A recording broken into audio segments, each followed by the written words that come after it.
The Book of Enoch describes in terrifying detail how 200 fallen angels descended to Mount Hermon, took human wives, and created a hybrid race of giants that consumed everything in their path. These were cannibalistic titans with supernatural abilities who corrupted all flesh on earth. God's solution was total annihilation through the flood. But ancient texts from cultures worldwide tell us the same chilling truth. Some of their offspring survived, from Goliath in the Bible to the titans of Greek mythology, from Native American legends of red-haired giants to the megalithic structures that defy modern engineering. The evidence is everywhere once you know what to look for. Though before we get into it, take a moment to like the video and subscribe, but only if you genuinely enjoy what I do here. Your support means we can continue producing these type of content to help you connect deeper with God and the Word of Scripture. As always, I'd love to hear where you're watching from, so let us know in the comments section down below and what time it is. Thank you once more for joining me. Now let's get into today's story, shall we? The Seed of the Serpent. There are mysteries in ancient texts that refuse to be forgotten, stories that echo through centuries, whispered in sacred halls and debated by scholars in quiet libraries. Among these, few capture the imagination quite like the Nephilim. Their name appears briefly in the oldest pages of Genesis, mentioned almost in passing, yet their presence carries the weight of cosmic significance. The biblical account gives us only fragments, a handful of verses, a few cryptic phrases. Yet within those fragments lies a story that has haunted readers for thousands of years. Giants walked the earth. The boundary between heaven and earth was crossed. Something went terribly wrong in the days before the great waters came. Genesis chapter 6 opens with a scene of strange unions. The sons of God saw that the daughters of humans were beautiful. They took wives from among them, whoever they chose. From these unions came the Nephilim, beings described as mighty warriors, heroes of old, men of renown. The text speaks of them as giants, creatures who inspired both awe and terror in those who beheld them. But the passage raises more questions than it answers. Who were these sons of God? Were they divine beings who abandoned their place in the heavens? Were they righteous men from a blessed lineage? The text does not explain. It simply states what happened, leaving generations to wonder at the meaning. The arrival of the Nephilim marked a turning point. The world had been created good, fashioned with care and purpose. Yet by the time we reach Genesis 6, something has shifted. The earth is described as corrupt, filled with violence. Human hearts grow dark with thoughts of evil. The divine looks upon creation and grieves, regretting that humanity was ever made. This corruption runs deep. More than simple human wickedness, the text suggests a fundamental violation of the created order. Boundaries that were meant to remain fixed have been crossed. The natural progression of human life has been interrupted by something unnatural, something that does not belong. The Nephilim stand at the center of this disruption. Their very existence seems to provoke divine judgment. Within verses of their introduction, God declares an end. A flood will come. Waters will cover the earth. Everything that breathes will be swept away, save for one righteous man and his family. The connection seems clear. The appearance of the Nephilim and the decision to flood the world occur in immediate sequence. Whatever these beings represented, whatever their origin might have been, their presence could not be tolerated. Creation itself had to be cleansed, reset, begun again. Yet the mystery deepens when we consider the name itself, Nephilim. The word appears in Hebrew with uncertain etymology. Some trace it to a root meaning to fall, suggesting fallen ones, beings who descended from some higher state. Others connect it to different roots, interpreting it as those who cause others to fall, or those who attack. The ancient translators who rendered Hebrew into Greek chose gigantes, from which we derive our word giants. But this may describe their stature rather than their nature. These beings were not ordinary humans. The text makes this explicit. They were the heroes of old, the men of renown.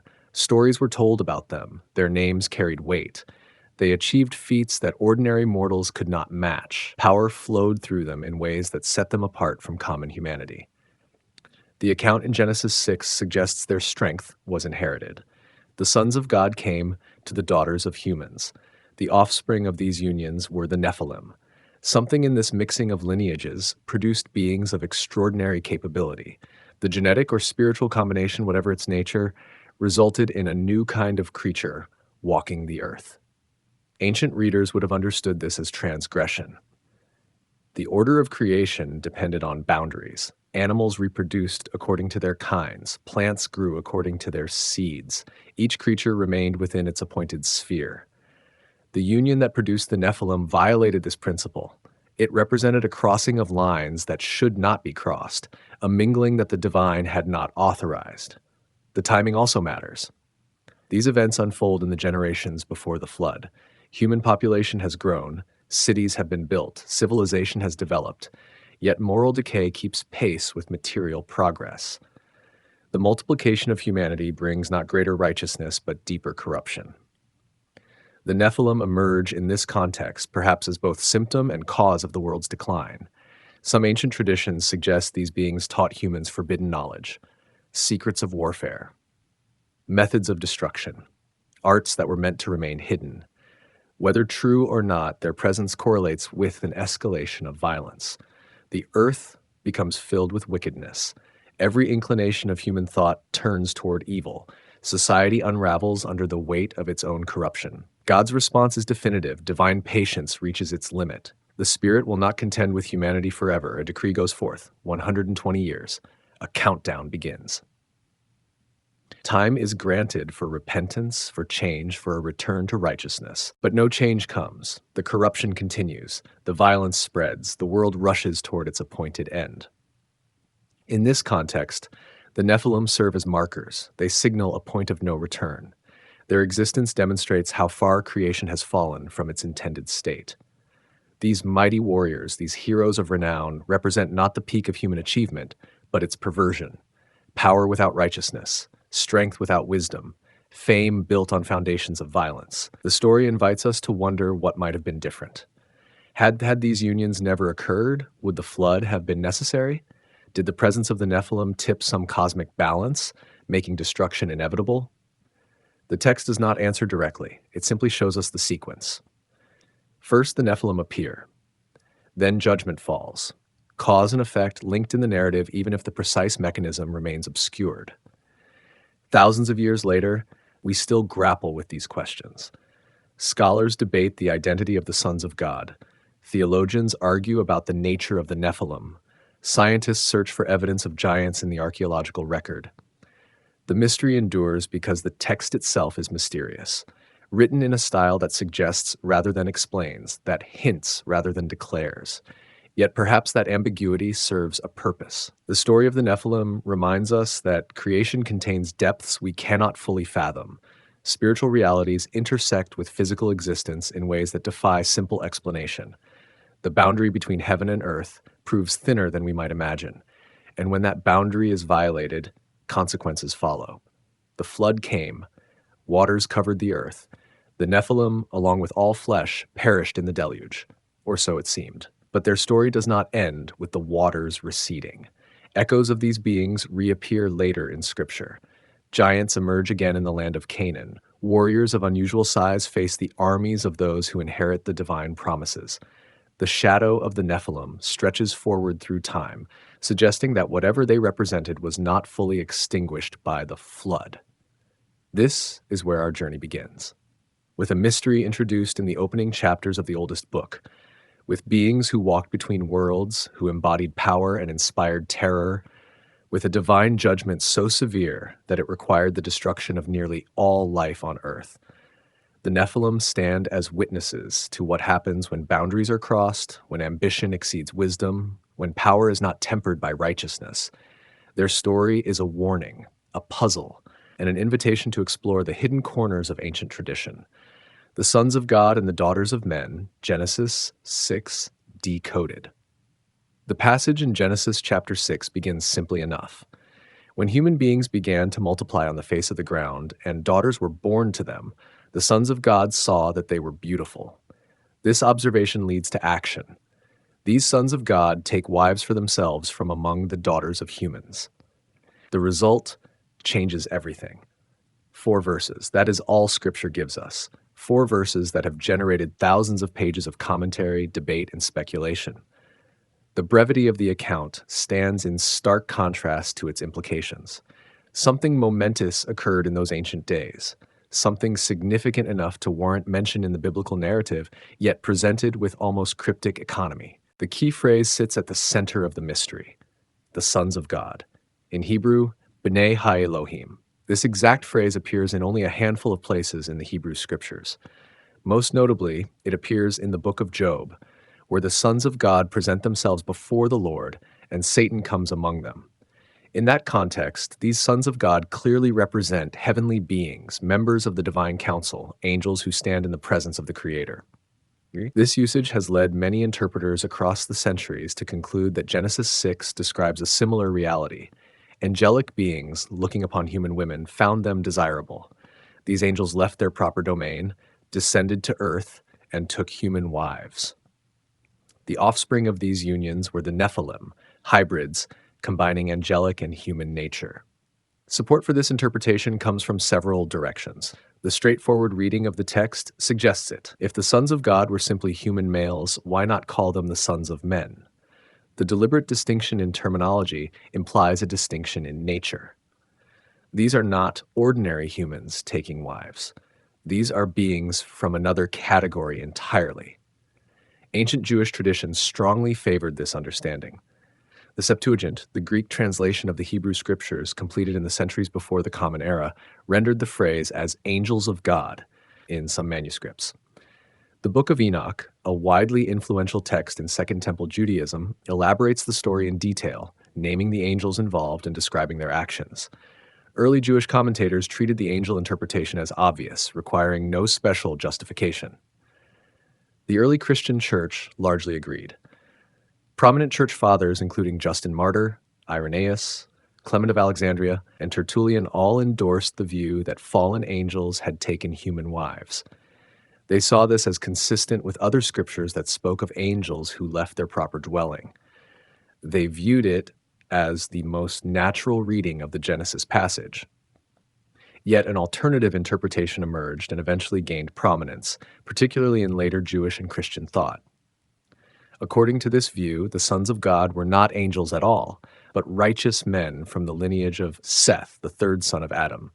The daughters of men were women from the line of Cain, the first son whose offering was rejected, who later became a wanderer after he took the life of his brother Abel. This interpretation arises from the broader context of early Genesis. The text traces two lineages from Adam. The line of Cain develops cities and culture, but moves away from God. The line of Seth maintains worship and righteousness. Genesis chapter 4 notes that in the days of Seth's son Enosh, people began to call upon the name of the Lord. The Sethite line represents those who remain faithful. From this perspective, the sons of God means sons who follow God, righteous men who honor the Creator. The daughters of men means merely human daughters without special relationship to the divine, or more specifically, women from the ungodly line of Cain. The sin lies in intermarriage between these groups. The righteous compromise their faith by uniting with the unrighteous. Spiritual boundaries erode. Godly families adopt worldly ways. This view appeals to those uncomfortable with the idea of angels engaging in physical reproduction. Angels, in most theological frameworks, are spirit beings without bodies or biological functions. How could they father children? The question seems to present an insurmountable problem. Therefore, the passage must refer to something more mundane, more within the normal course of human history. Proponents of the Sethite interpretation point to scriptures where sons of God or similar phrases refer to humans. In the Hebrew scriptures, the nation descended from Abraham is sometimes called God's son. Righteous individuals are described as children of God. The phrase need not always indicate angelic beings. They also note that attributing such power to fallen angels seems to grant them too much. If angels could materialize bodies, reproduce with humans, and create a race of giants, does this not suggest they possess creative power that should belong to God alone? The theological implications trouble many who prefer to limit the scope of angelic ability. Yet the angel interpretation addresses something the Sethite view struggles to explain.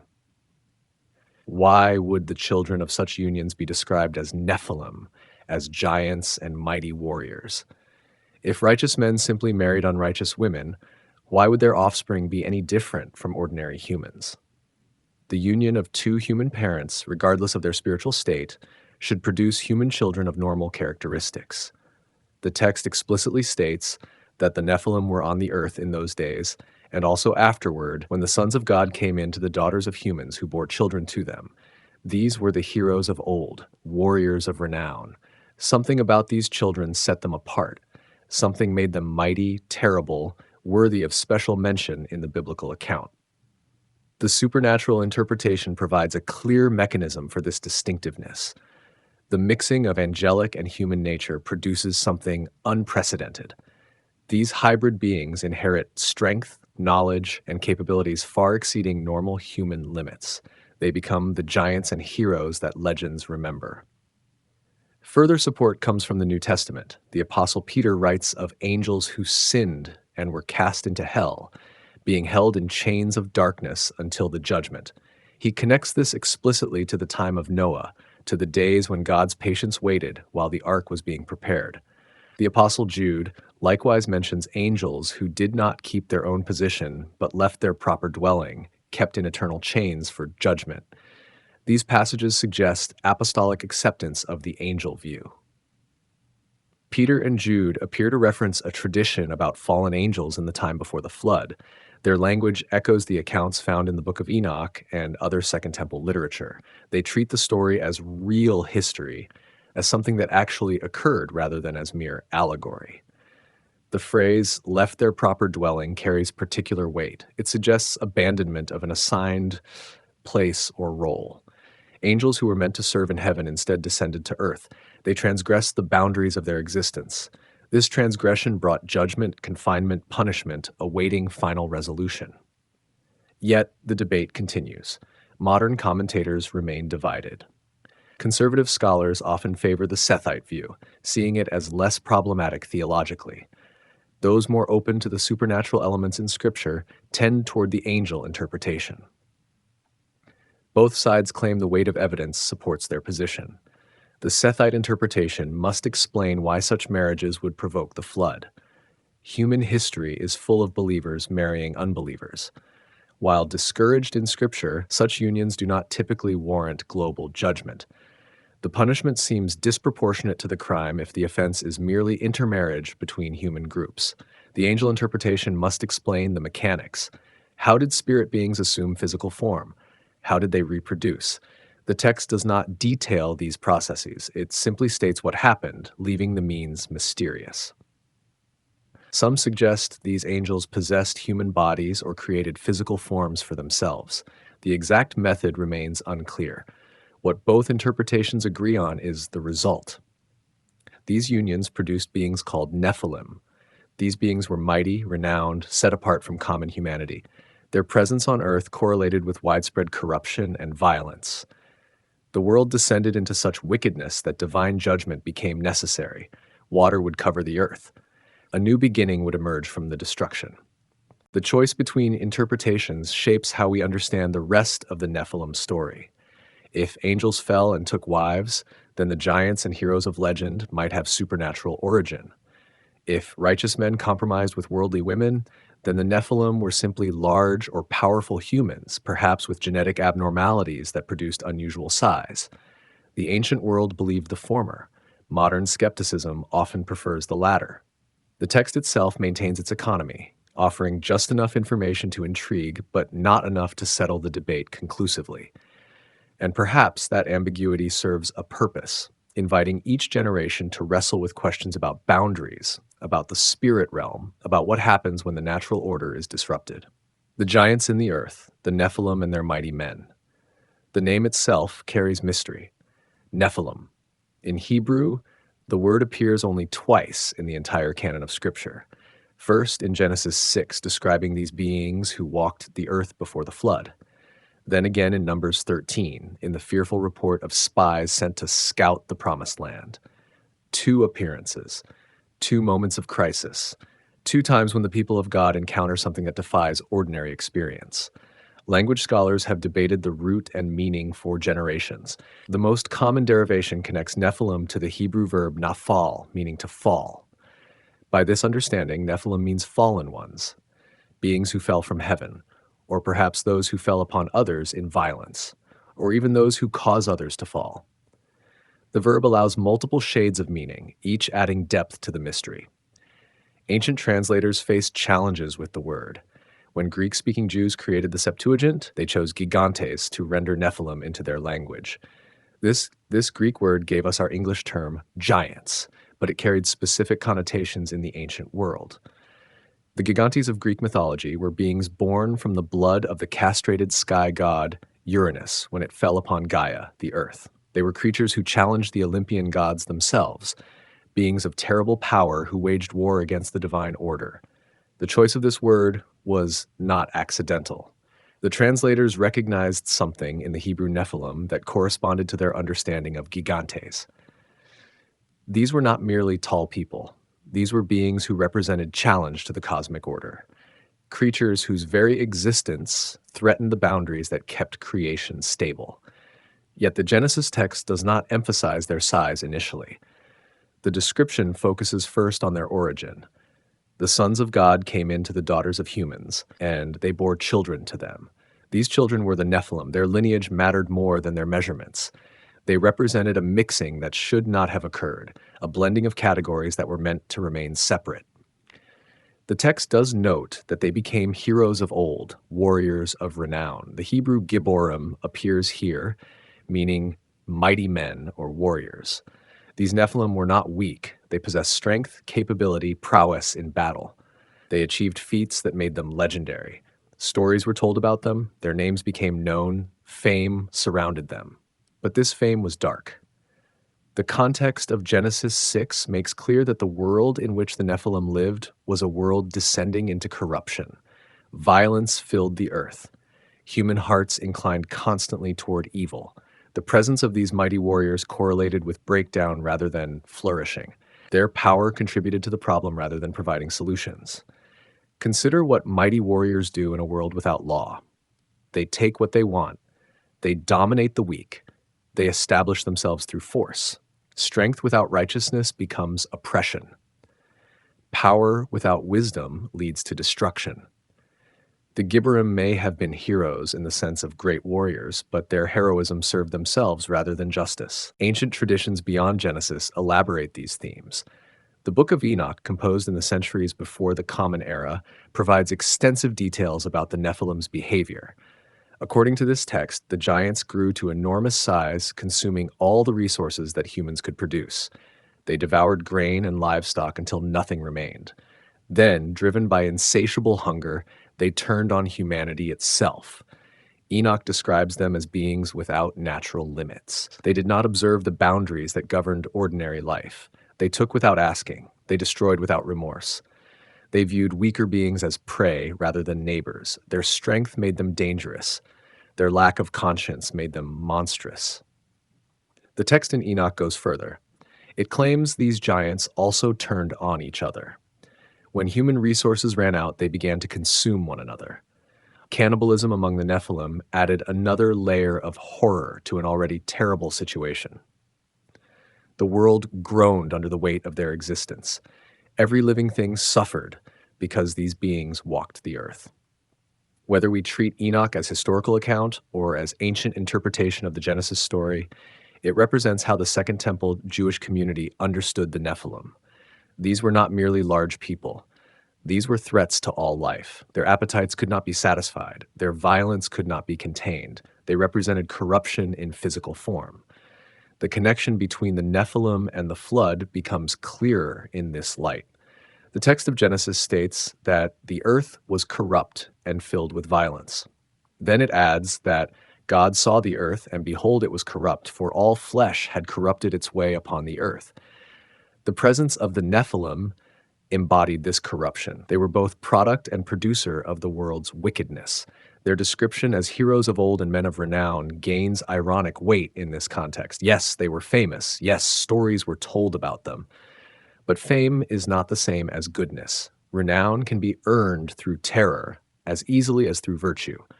The Nephilim achieved reputation through might, but that reputation was built on a foundation of violence. The term men of renown translates the Hebrew phrase Anshe Hashem, literally men of the name. In ancient cultures, having a name meant having identity, legacy, impact on the world. These beings made such an impression that their names endured. They could not be forgotten. But being remembered is not the same as being honored. Some names persist because of the harm they caused. The physical description of the Nephilim becomes important when we reach Numbers 13. There, the Israelite spies report seeing the descendants of Enoch, and they claim these people came from the Nephilim. The spies describe themselves as grasshoppers in comparison. The size difference was dramatic enough to paralyze them with fear.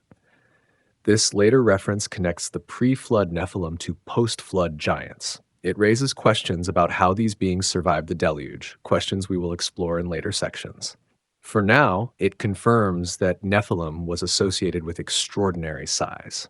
Whatever else they were physically imposing, large enough to terrify seasoned warriors.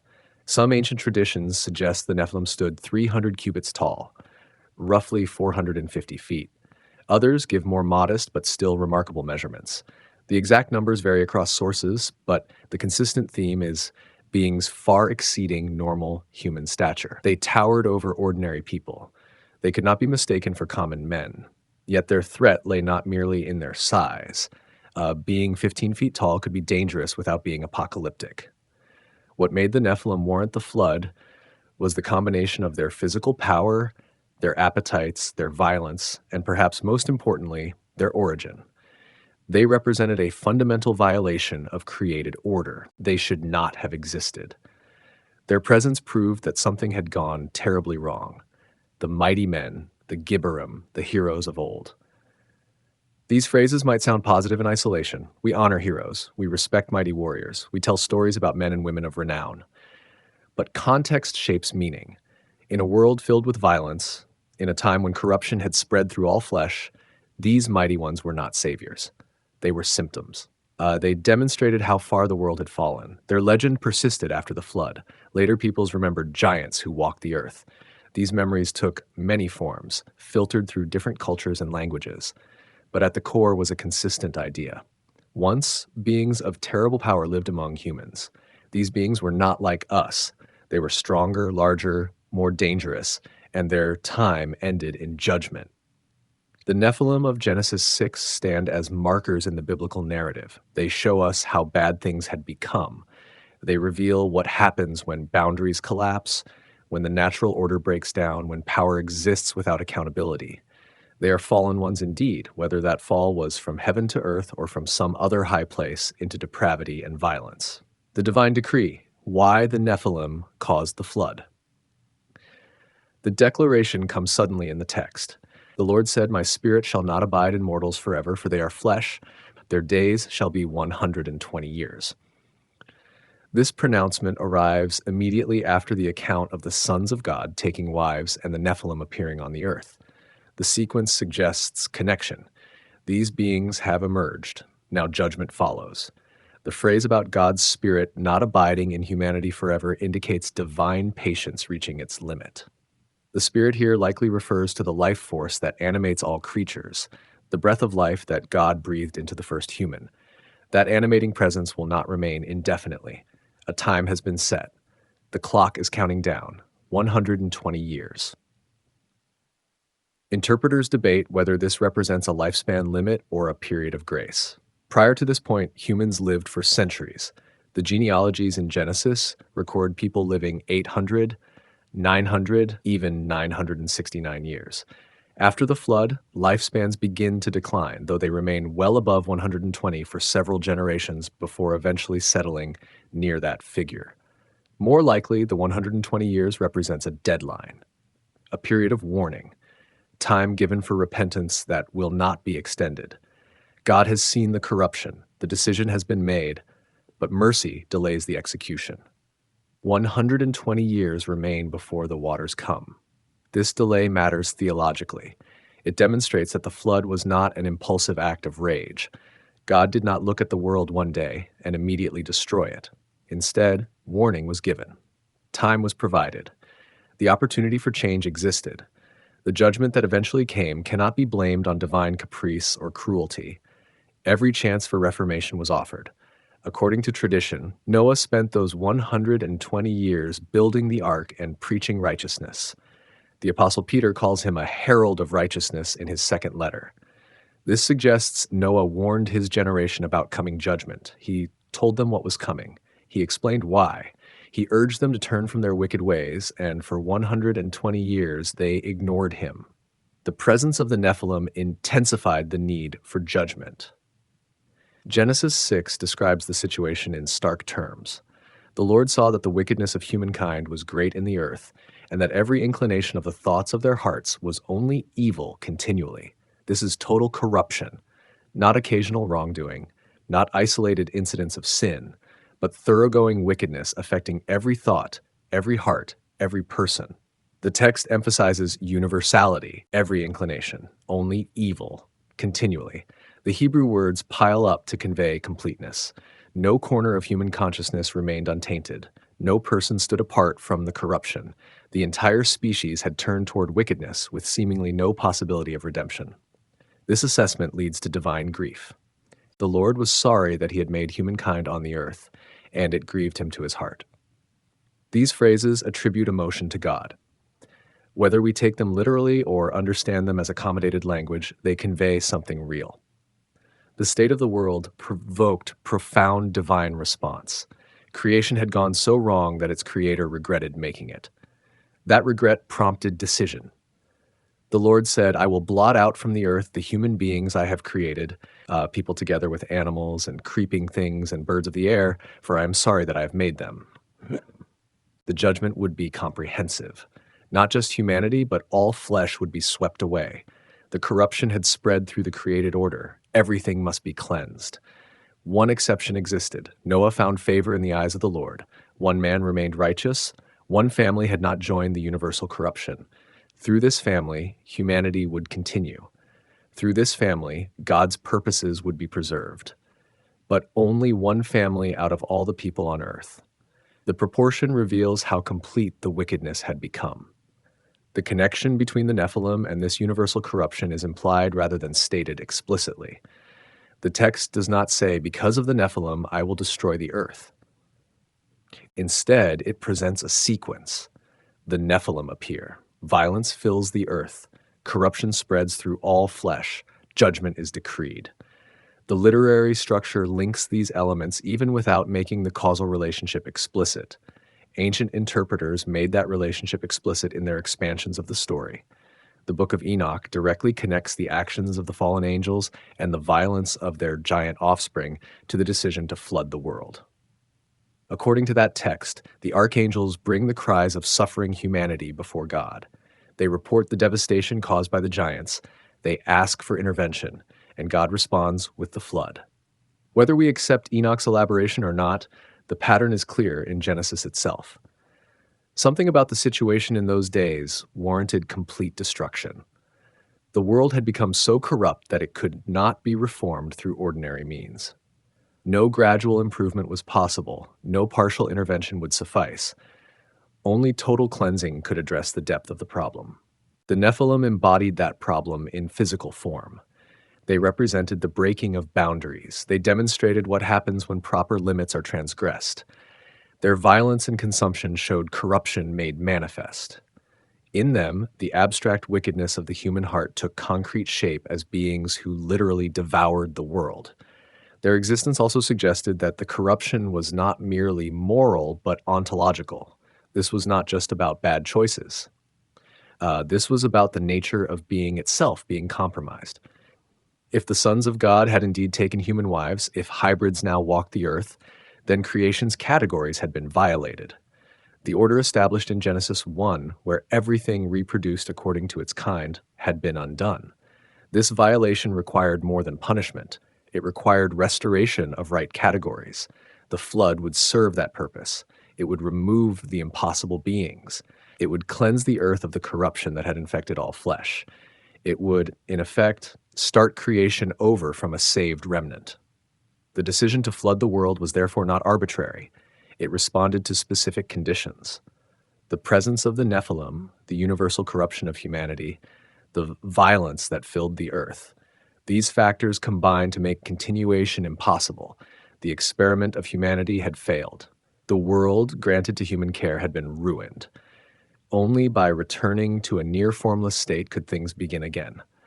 Water served as the instrument of both destruction and purification. The same element that covered the earth at creation's beginning would cover it again. The chaos that was ordered in Genesis 1 would return. Then, from a floating ark, from a preserved family, from animals kept alive through divine instruction, a new world would emerge. But that world would remember what came before. It would remember the giants. It would remember why the waters came. The 120-year warning period takes on greater significance in this light. It was not merely a countdown to destruction. It was time for the corruption to become undeniable, time for every opportunity to be exhausted, time for the righteous to be revealed as distinct from the wicked. When the waters finally came, no one could claim they were surprised. No one could argue that insufficient warning had been given. Noah's Ark construction provided visible testimony. For decades, far from any ocean or river capable of floating such a vessel, a man and his family built a massive boat. They gathered materials. They shaped wood. They sealed seams, all the while explaining why, all the while warning neighbors, all the while offering evidence that something unprecedented was coming. The people mocked. The text does not record their laughter, but later traditions preserve it. How could a flood come? Where would the water originate? The sky had never produced rain in such quantities. The world had never experienced anything like what Noah described. His claims seemed absurd, his vessel seemed unnecessary, his warnings fell on deaf ears. But the countdown continued. 120 years, then 100, then 50, then 10, then 1. Finally, the day arrived. Noah and his family entered the ark. The animals came in pairs and sevens. The door was shut, and then the fountains of the great deep burst forth. The windows of the heavens opened. Water came from above and below simultaneously. The world drowned. The Nephilim, those mighty warriors, those heroes of old, those beings of renown and power, they perished with everything else. Their strength did not save them. Their size made no difference. Their fame meant nothing. The waters rose above the highest mountains. All flesh died. Everything that breathed air ceased to exist. The earth was cleansed by catastrophe. And in that cleansing, we see the seriousness with which the divine regards boundaries. We see what happens when the created order is fundamentally compromised. We see that power without righteousness leads only to destruction. The Nephilim provoked the flood not merely by existing, but by embodying everything wrong with the antediluvian world. They were corruption made flesh, and corruption cannot be tolerated indefinitely. The Book of the Watchers, Enoch's Cosmic Rebellion. Beyond the brief account in Genesis lies a vast tradition of elaboration and interpretation. Among these sources, none proved more influential than the first book of Enoch. Composed in the centuries before the Common Era, this text preserves Second Temple Jewish understanding of the Nephilim story. It takes the cryptic verses of Genesis 6 and expands them into an epic narrative of cosmic rebellion. The book is not part of the canonical scriptures for most Jewish and Christian traditions. The exception is the Ethiopian Orthodox Church, which includes Enoch in its biblical canon, yet its influence far exceeds its canonical status. Early Christians quoted it, church fathers referenced it, the apostles Jude and Peter appear to allude to its accounts. For centuries, it shaped how believers understood the days before the flood. The text was lost to Western Christianity for 1,000 years. No Latin or Greek manuscripts survived the medieval period. Knowledge of its contents came only through quotations in other works. Then, in the late 18th century, European explorers returned from Ethiopia with copies preserved by that ancient church. The book emerged from obscurity, revealing how the ancient world had understood these mysterious beings. Enoch, the seventh from Adam, walks with God and is taken rather than tasting death, according to Genesis 5. This enigmatic figure becomes the narrator of elaborate visions in the book bearing his name. He witnesses events in heaven and earth. He receives revelations about creation and judgment.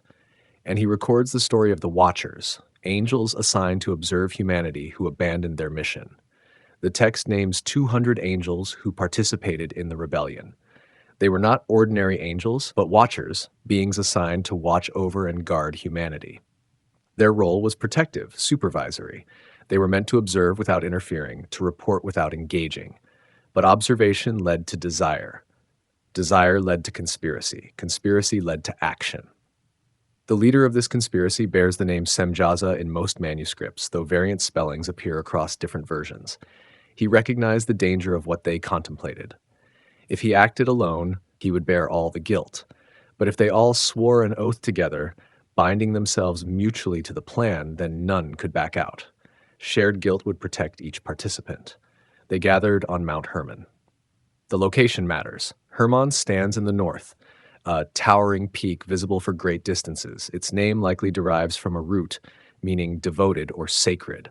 In later times, it marked the boundary of the Promised Land. But in this ancient story, it serves as the place where angels bound themselves with terrible oaths. 200 angels swore together. They would descend to earth. They would take human wives. They would father children. They understood this violated their nature and their mission. They knew it defied divine intention. They proceeded anyway, bound together by mutual pledge, committed to transgression. The oath they swore carried power. In ancient understanding, oaths were not mere promises. They invoked divine witness. They called down curses upon those who broke them. By swearing together, the 200 watchers created a bond stronger than individual resolve. Each became responsible for all the others. None could repent without betraying the group. Enoch records that they descended in the days of Jared, whose name means descent. The text plays on this connection.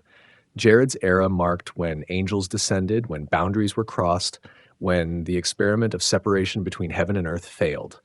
The chronology places this event about 500 years before the flood, giving time for the consequences to unfold fully. The watchers chose their wives from among the daughters of men. Each angel selected women who pleased him. The unions were consummated. Children were conceived. And these children grew into the beings called Nephilim, giants who would terrorize the earth and provoke divine judgment. But the sin of the watchers extended beyond forbidden unions. They brought with them knowledge that should have remained in heaven. Secrets about the cosmos, about metals and warfare, about herbs and sorcery. They taught humanity things it was not meant to know, skills it was not ready to possess. This transfer of forbidden wisdom compounded their transgression. The names of the chief leaders are preserved in Enoch's text. Semjaza led the conspiracy and commanded the oath. Azazel taught metalworking and the making of weapons, bracelets, ornaments, and cosmetics. Armaros taught the countering of curses. Barakil taught astrology. Kokabiel taught the signs and omens. Tamiel taught astronomy.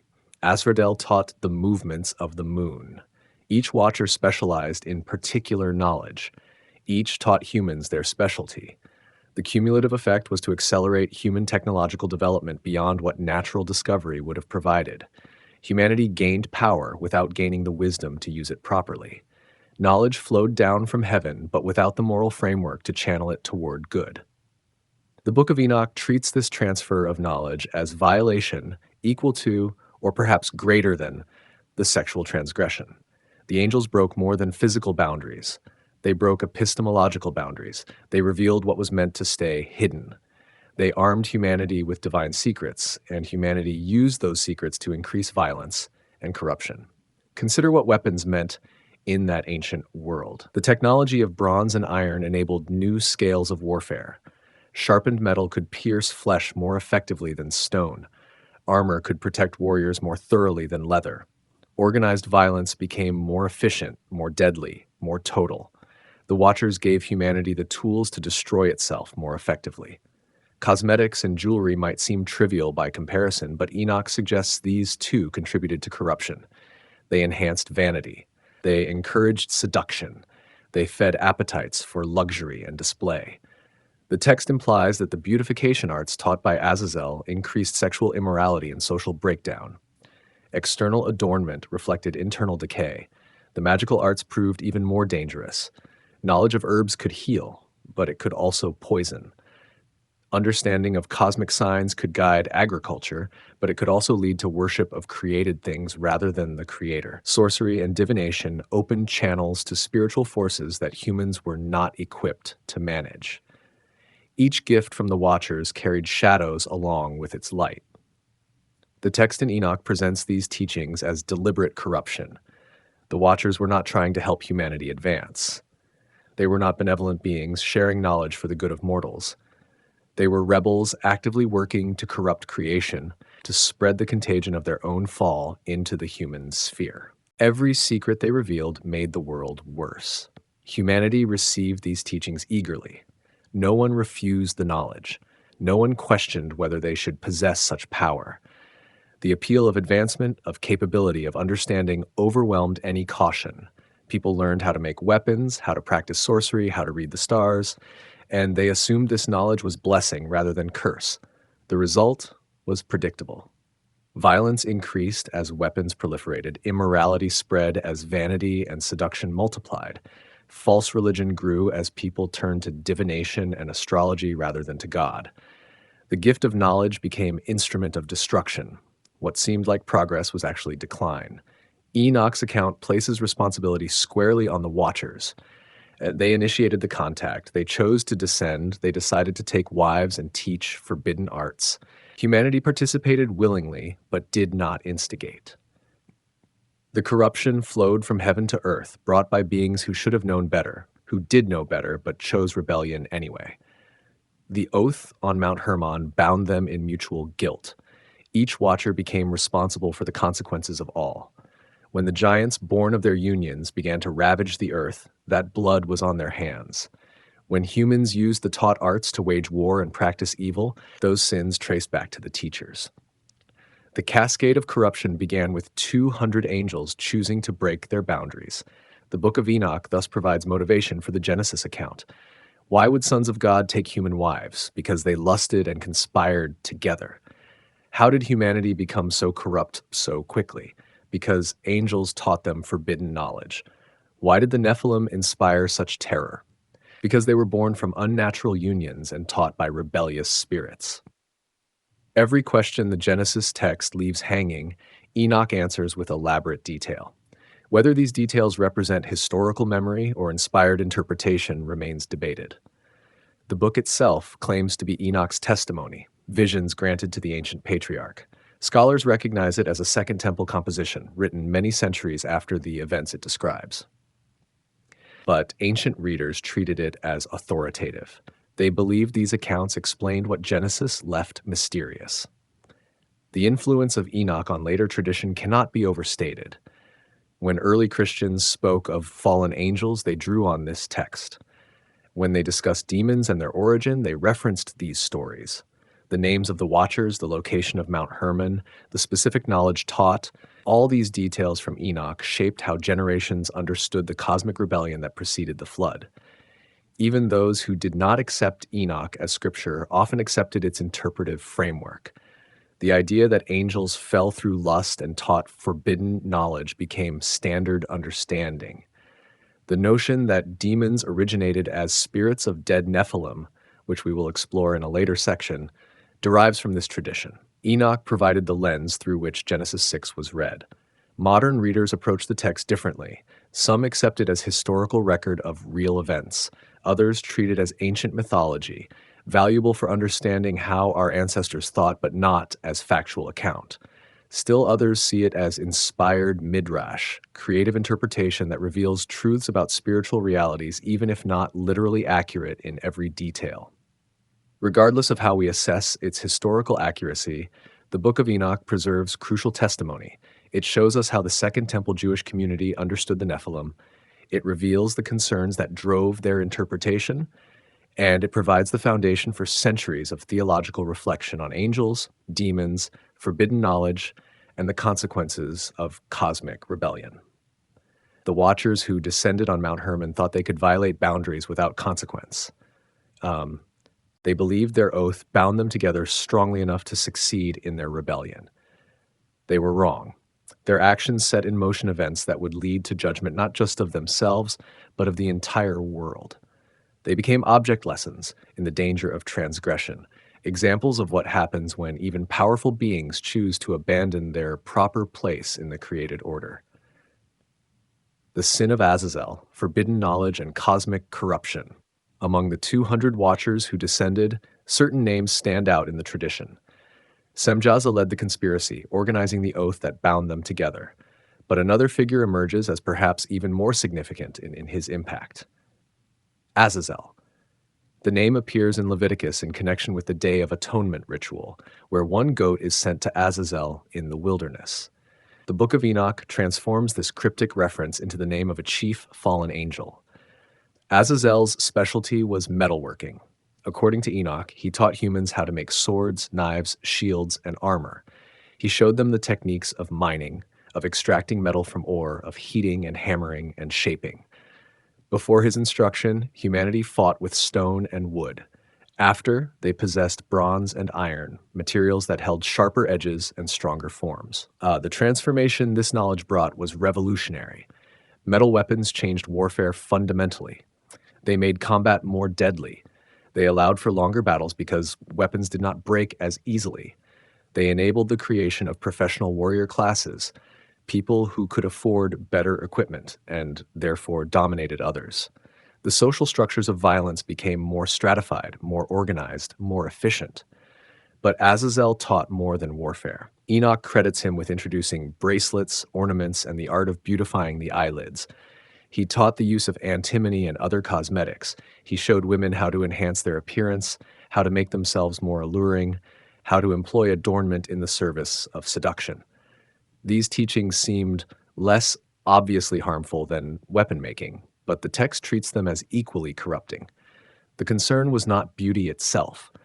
Rather, the issue was the cultivation of vanity and lust. External adornment focused attention on surface rather than substance. It encouraged people to value appearance over character. It fed sexual appetites and led to the very unions that produced the Nephilim. The cosmetic arts enabled and accelerated the corruption that was spreading through humanity. Enoch explicitly connects these teachings to moral decline. After Azazel taught metalworking and adornment, godlessness increased. Sexual immorality multiplied. The earth became filled with violence. The text draws a direct line from forbidden knowledge to widespread wickedness. What Azazel taught, humanity used for evil. Other watchers contributed their own specialties. Armoros taught the releasing of enchantments and the cutting of roots, suggesting herbalism with magical applications. Barakiel taught the observation of stars, introducing astrology and divination through celestial signs. Kokobiel taught the constellations, adding to astronomical and astrological knowledge. Tamiel taught astronomy. Asradel taught the courses of the moon. Each of these fields of knowledge had dual potential. Herbs could heal or harm. Stars could guide navigation or become objects of worship. The lunar cycle could inform agriculture or serve divination. The Watchers taught truth, but truth put to wrong purposes. They gave humanity information without wisdom, power without ethics. The teaching of sorcery and divination proved particularly dangerous. These arts claimed to access spiritual realities, to manipulate unseen forces, to predict and control future events. They represented humanity reaching beyond its proper sphere, attempting to grasp powers that belong to higher orders of being. The practice of magic opened channels to spiritual entities, often malevolent ones. The Book of Enoch treats the transfer of this knowledge as fundamental violation. The Watchers possessed understanding appropriate to their angelic nature. Humans were meant to develop according to their human nature. By sharing angelic knowledge with humans, the Watchers accelerated human capabilities beyond human wisdom. They created a dangerous imbalance. Think of it like giving a child access to powerful tools before teaching judgment and restraint. The child might build something or might cause tremendous harm. The tool itself is neutral. The problem lies in the mismatch between capability and maturity. Humanity gained angelic knowledge while retaining human weakness, and the combination proved catastrophic. The text suggests that natural human development would have been slower but healthier. People would have discovered metallurgy eventually, but over generations, with time to develop ethical frameworks for its use. They might have learned astronomy through observation, slowly building understanding piece by piece. The Watchers short-circuited this process, dumping advanced knowledge into unprepared minds. Azazel's particular culpability earned him special punishment in Enoch's account. The archangel Raphael receives orders to bind Azazel hand and foot and cast him into darkness. Specifically, he is to be thrown into a desert place full of rough and jagged rocks covered with darkness, where he will remain until the day of judgment. Then he will be cast into fire for eternal destruction. The punishment fits the crime. Azazel brought destructive knowledge to light. Therefore he is bound in darkness. He taught warfare and violence. Therefore he is cast among rough stones. He corrupted creation. Therefore he awaits final destruction. The sentence is severe because the offense was severe. He did not merely sin himself, but taught sin to countless others. The other watchers face similar judgment. They are bound in valleys of the earth until the day of judgment. Their punishment begins immediately, but ultimate resolution awaits the final reckoning. They exist in a state of imprisonment, conscious but confined, aware of their fate but unable to escape it.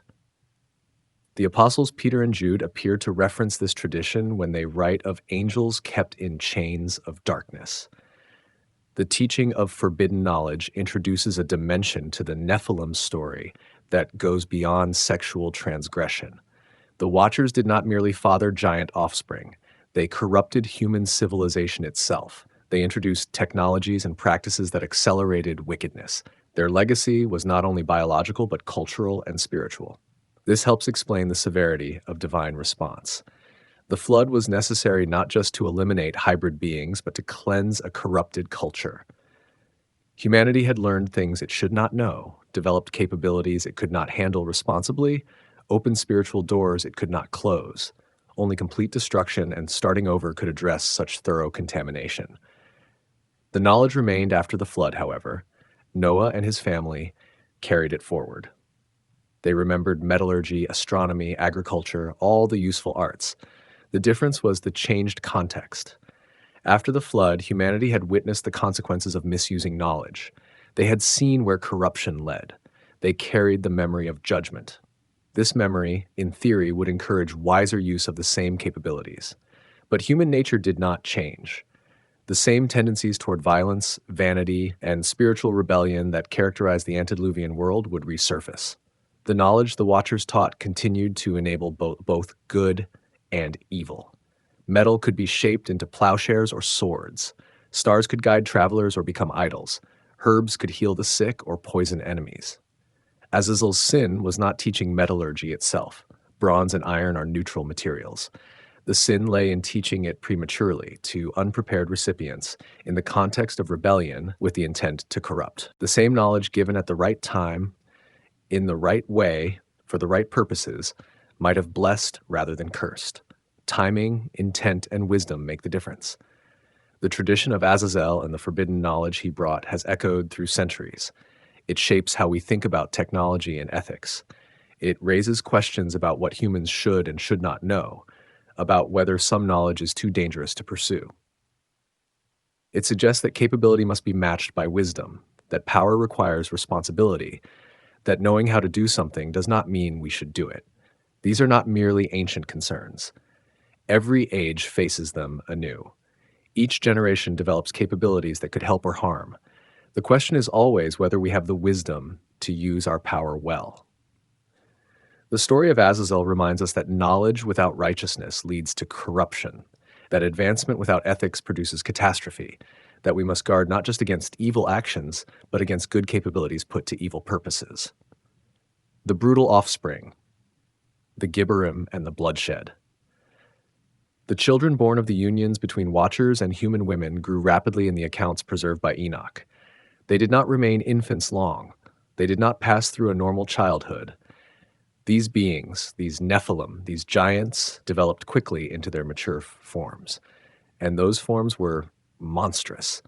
According to the text, they grew to enormous height. Ancient sources give wildly varying measurements for their stature, with some traditions describing them as reaching impossibly vast sizes, while others provide more modest but still remarkable estimates. Most conservative interpretations suggest they stood between 15 and 30 feet tall, still extraordinary but more grounded in the realm of physical possibility. Regardless of exact measurements, the consistent testimony across traditions is that they towered over ordinary humans, inspiring awe and terror through their sheer size. Their size brought extraordinary appetites. Normal food supplies could not sustain them. Enoch records that they consumed all the acquisitions of men. They ate the grain stored for communities. They slaughtered and devoured the livestock. They drank the milk meant for children. Nothing satisfied their hunger for long. Their needs exceeded what human agriculture and animal husbandry could provide. The giants ate until stores ran out. They consumed harvests before they could be properly gathered. They took animals meant for breeding. They disrupted the careful balance between human population and food supply. Communities that had fed themselves adequately suddenly faced starvation because giants had devoured everything. The natural economy of resources collapsed under the weight of these impossible beings. When food stores were exhausted, when livestock had been eaten, when no grain remained, the giants turned to hunting wild animals. They ranged through forests and across plains, capturing and consuming whatever moved. Deer, cattle, birds, fish, every creature that could be caught became food for the insatiable Nephilim. The wild population began to decline under the pressure of their predation. But according to Enoch, even this proved insufficient. The text records a grim progression. The giants ate all the food humans produced. Then they consumed all the animals of land and sky and sea. And when these resources were gone, when nothing else remained, they began to devour humans themselves. The unthinkable became reality. The giants turned to cannibalism, feeding on the very people from whom they had descended. Enoch describes this with stark horror. The giants ate human flesh, they drank human blood. Humanity, which had been created in the divine image, became prey for these monstrous hybrids. The violation went beyond physical violence into spiritual abomination.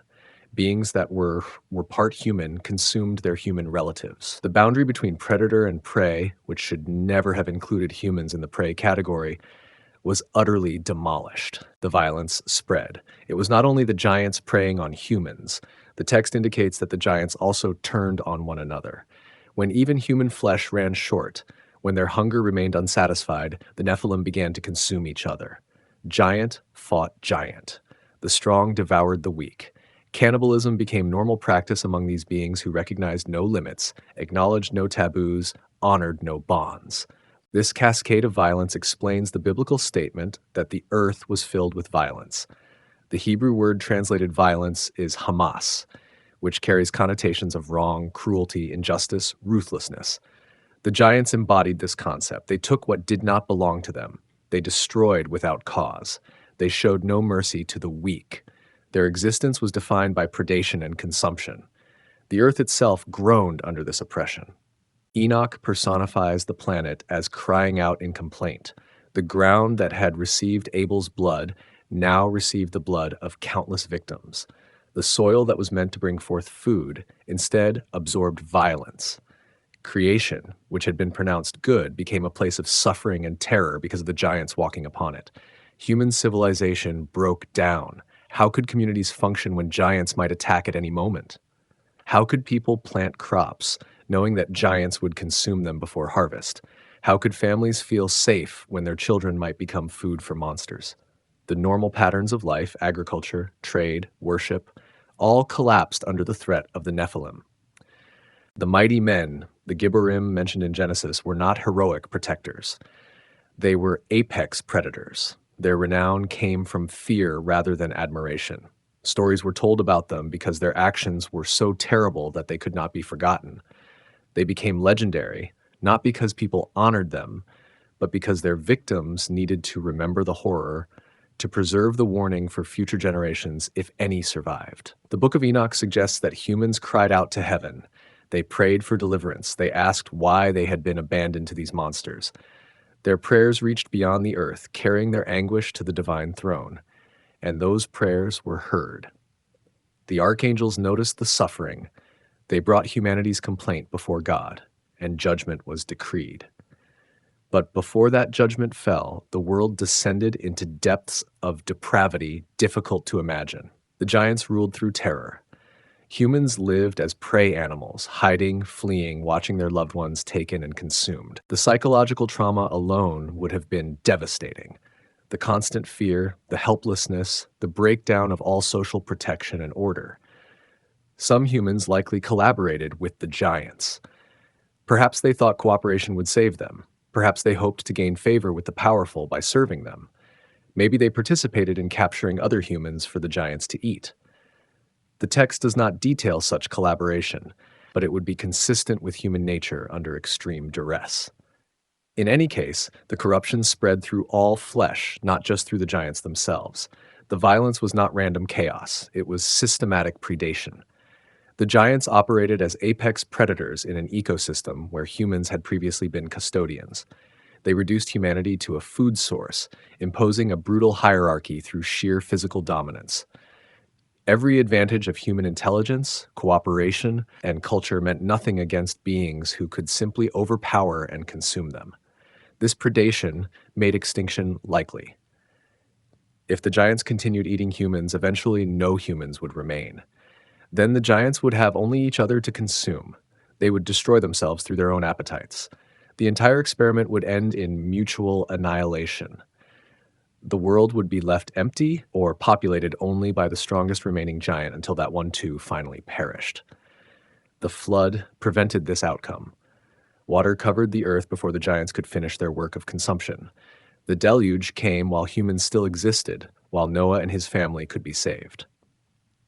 Judgment fell on the guilty, but also rescued the innocent. The flood was destruction, but also preservation, ending one era so another could begin. The brutality of the giants serves as cautionary tale about power without restraint. These beings possessed enormous strength. They could take whatever they wanted. No one could stop them.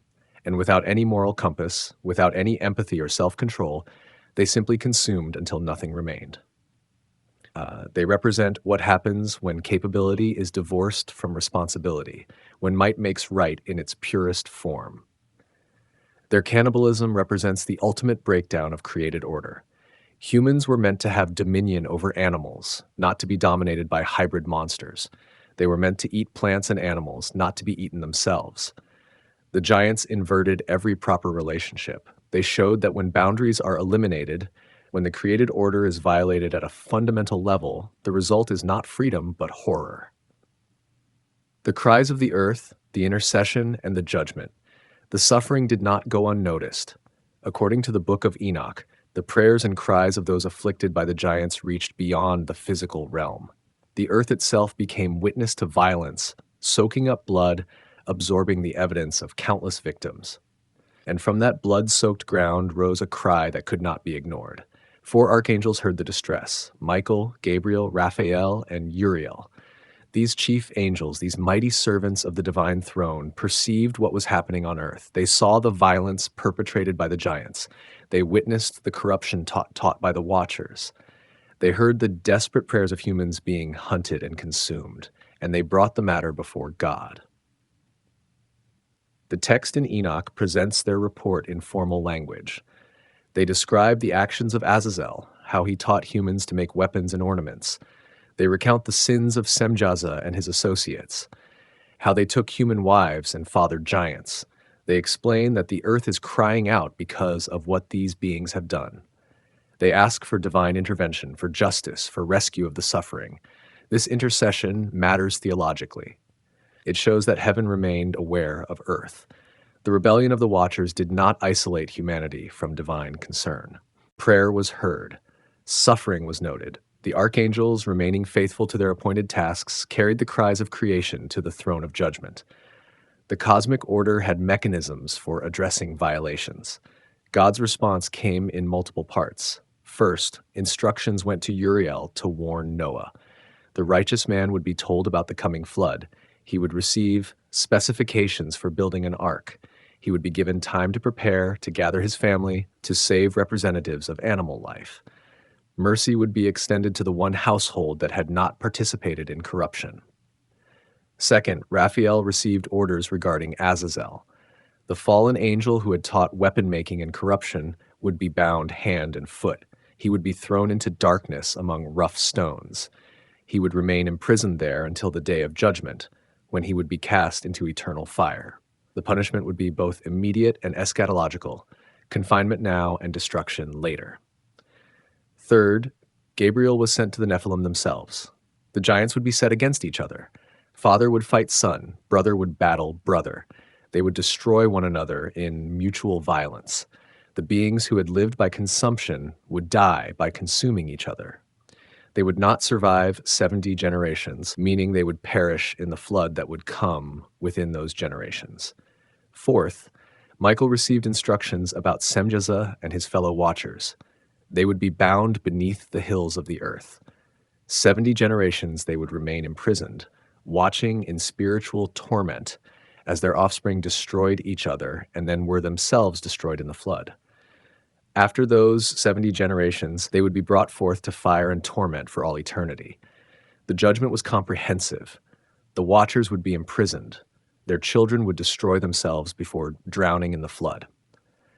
Azazel would be bound separately due to his particular guilt, and humanity would be reduced to one family from which a new beginning could come. Every element of the corruption would be addressed. Every participant would face consequences. The decree that the giants would war among themselves is particularly striking. These beings had already turned to cannibalism under pressure of hunger. Now they would be driven to civil war, fighting each other as the world grew more hostile. Perhaps the earth stopped yielding food. Perhaps the remaining animals all fled or died. Whatever the mechanism, the giants found themselves with only each other as resources. The aftermath, the spirits of the slain giants as demons. The flood came. Waters covered the earth. Every creature that breathed air perished. The giants, despite their enormous size and strength, drowned along with everything else. Their bodies sank beneath the waves, their flesh dissolved, their bones settled into mud. The physical forms of the Nephilim were destroyed. But according to ancient tradition, their story did not end with their physical death. The Book of Enoch introduces a concept that would profoundly influence later Jewish and Christian demonology. When the giants died, their spirits did not follow the normal path of departed souls. Human spirits, whether righteous or wicked, went to Sheol, the realm of the dead, to await judgment. But the spirits of the Nephilim took a different course. Being hybrid creatures, neither fully angelic nor fully human, they did not fit into the established categories. These spirits became what later tradition would call demons. Evil spirits, unclean entities, malevolent forces that roamed the earth seeking to harm humanity. According to Enoch, this was their punishment and their nature. They would remain on earth, disembodied, unable to rest, unable to pass on, compelled to wander and cause suffering until the final judgment. The text describes how these spirits proceed from the bodies of the giants. They emerge as beings of wickedness, causing destruction, attacking, doing damage, and creating trouble on the earth. They take no food but remain invisible and rise up against humanity. They cause suffering, both physical and spiritual, afflicting people with diseases, leading them into sin, spreading corruption wherever they go. This explanation provided answers to questions that troubled ancient believers. Where did demons come from? Why did invisible forces seem to attack and oppress people? What explained the persistence of evil even after wicked people died? The spirits of the dead Nephilim offered a comprehensive answer. These hybrid beings, product of forbidden union, continued their work of corruption even after losing physical form. The theory connected logically to the broader Nephilim story. The giants had been agents of violence and consumption in their physical existence.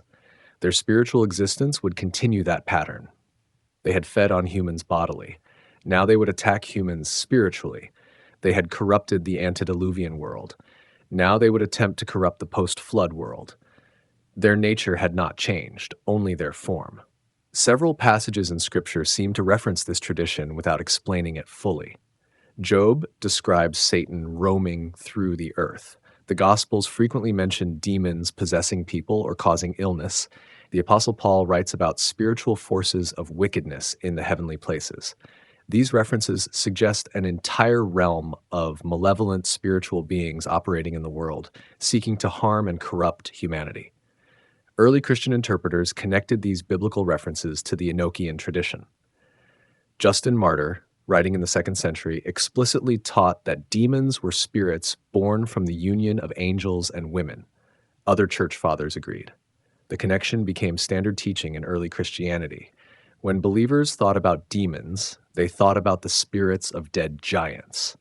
This view explains several features of demons as described in Scripture. They are numerous, which fits if they derive from many giants. They are hostile to humanity, continuing the violence of their physical forebears. They are intelligent and powerful, having inherited angelic knowledge from their watcher fathers. Yet they are not as powerful as angels, being only the spirits of hybrid creatures rather than true angels themselves. The demons cannot materialize bodies as angels apparently can. They must possess existing creatures if they want physical expression. This limitation makes sense if they are merely spirits rather than complete spiritual beings. Their disembodied state represents punishment. They lost their physical forms in the flood. They cannot regain them. They can only occupy bodies not their own, and even that temporarily. Jesus' ministry included frequent confrontations with demons. The Gospels record him casting out unclean spirits, commanding them to leave possessed individuals.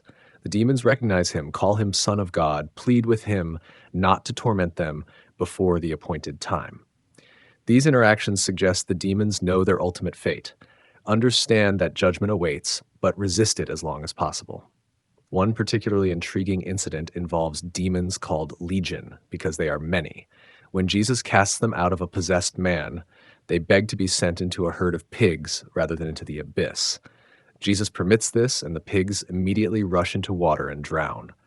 Some interpreters see symbolic significance here.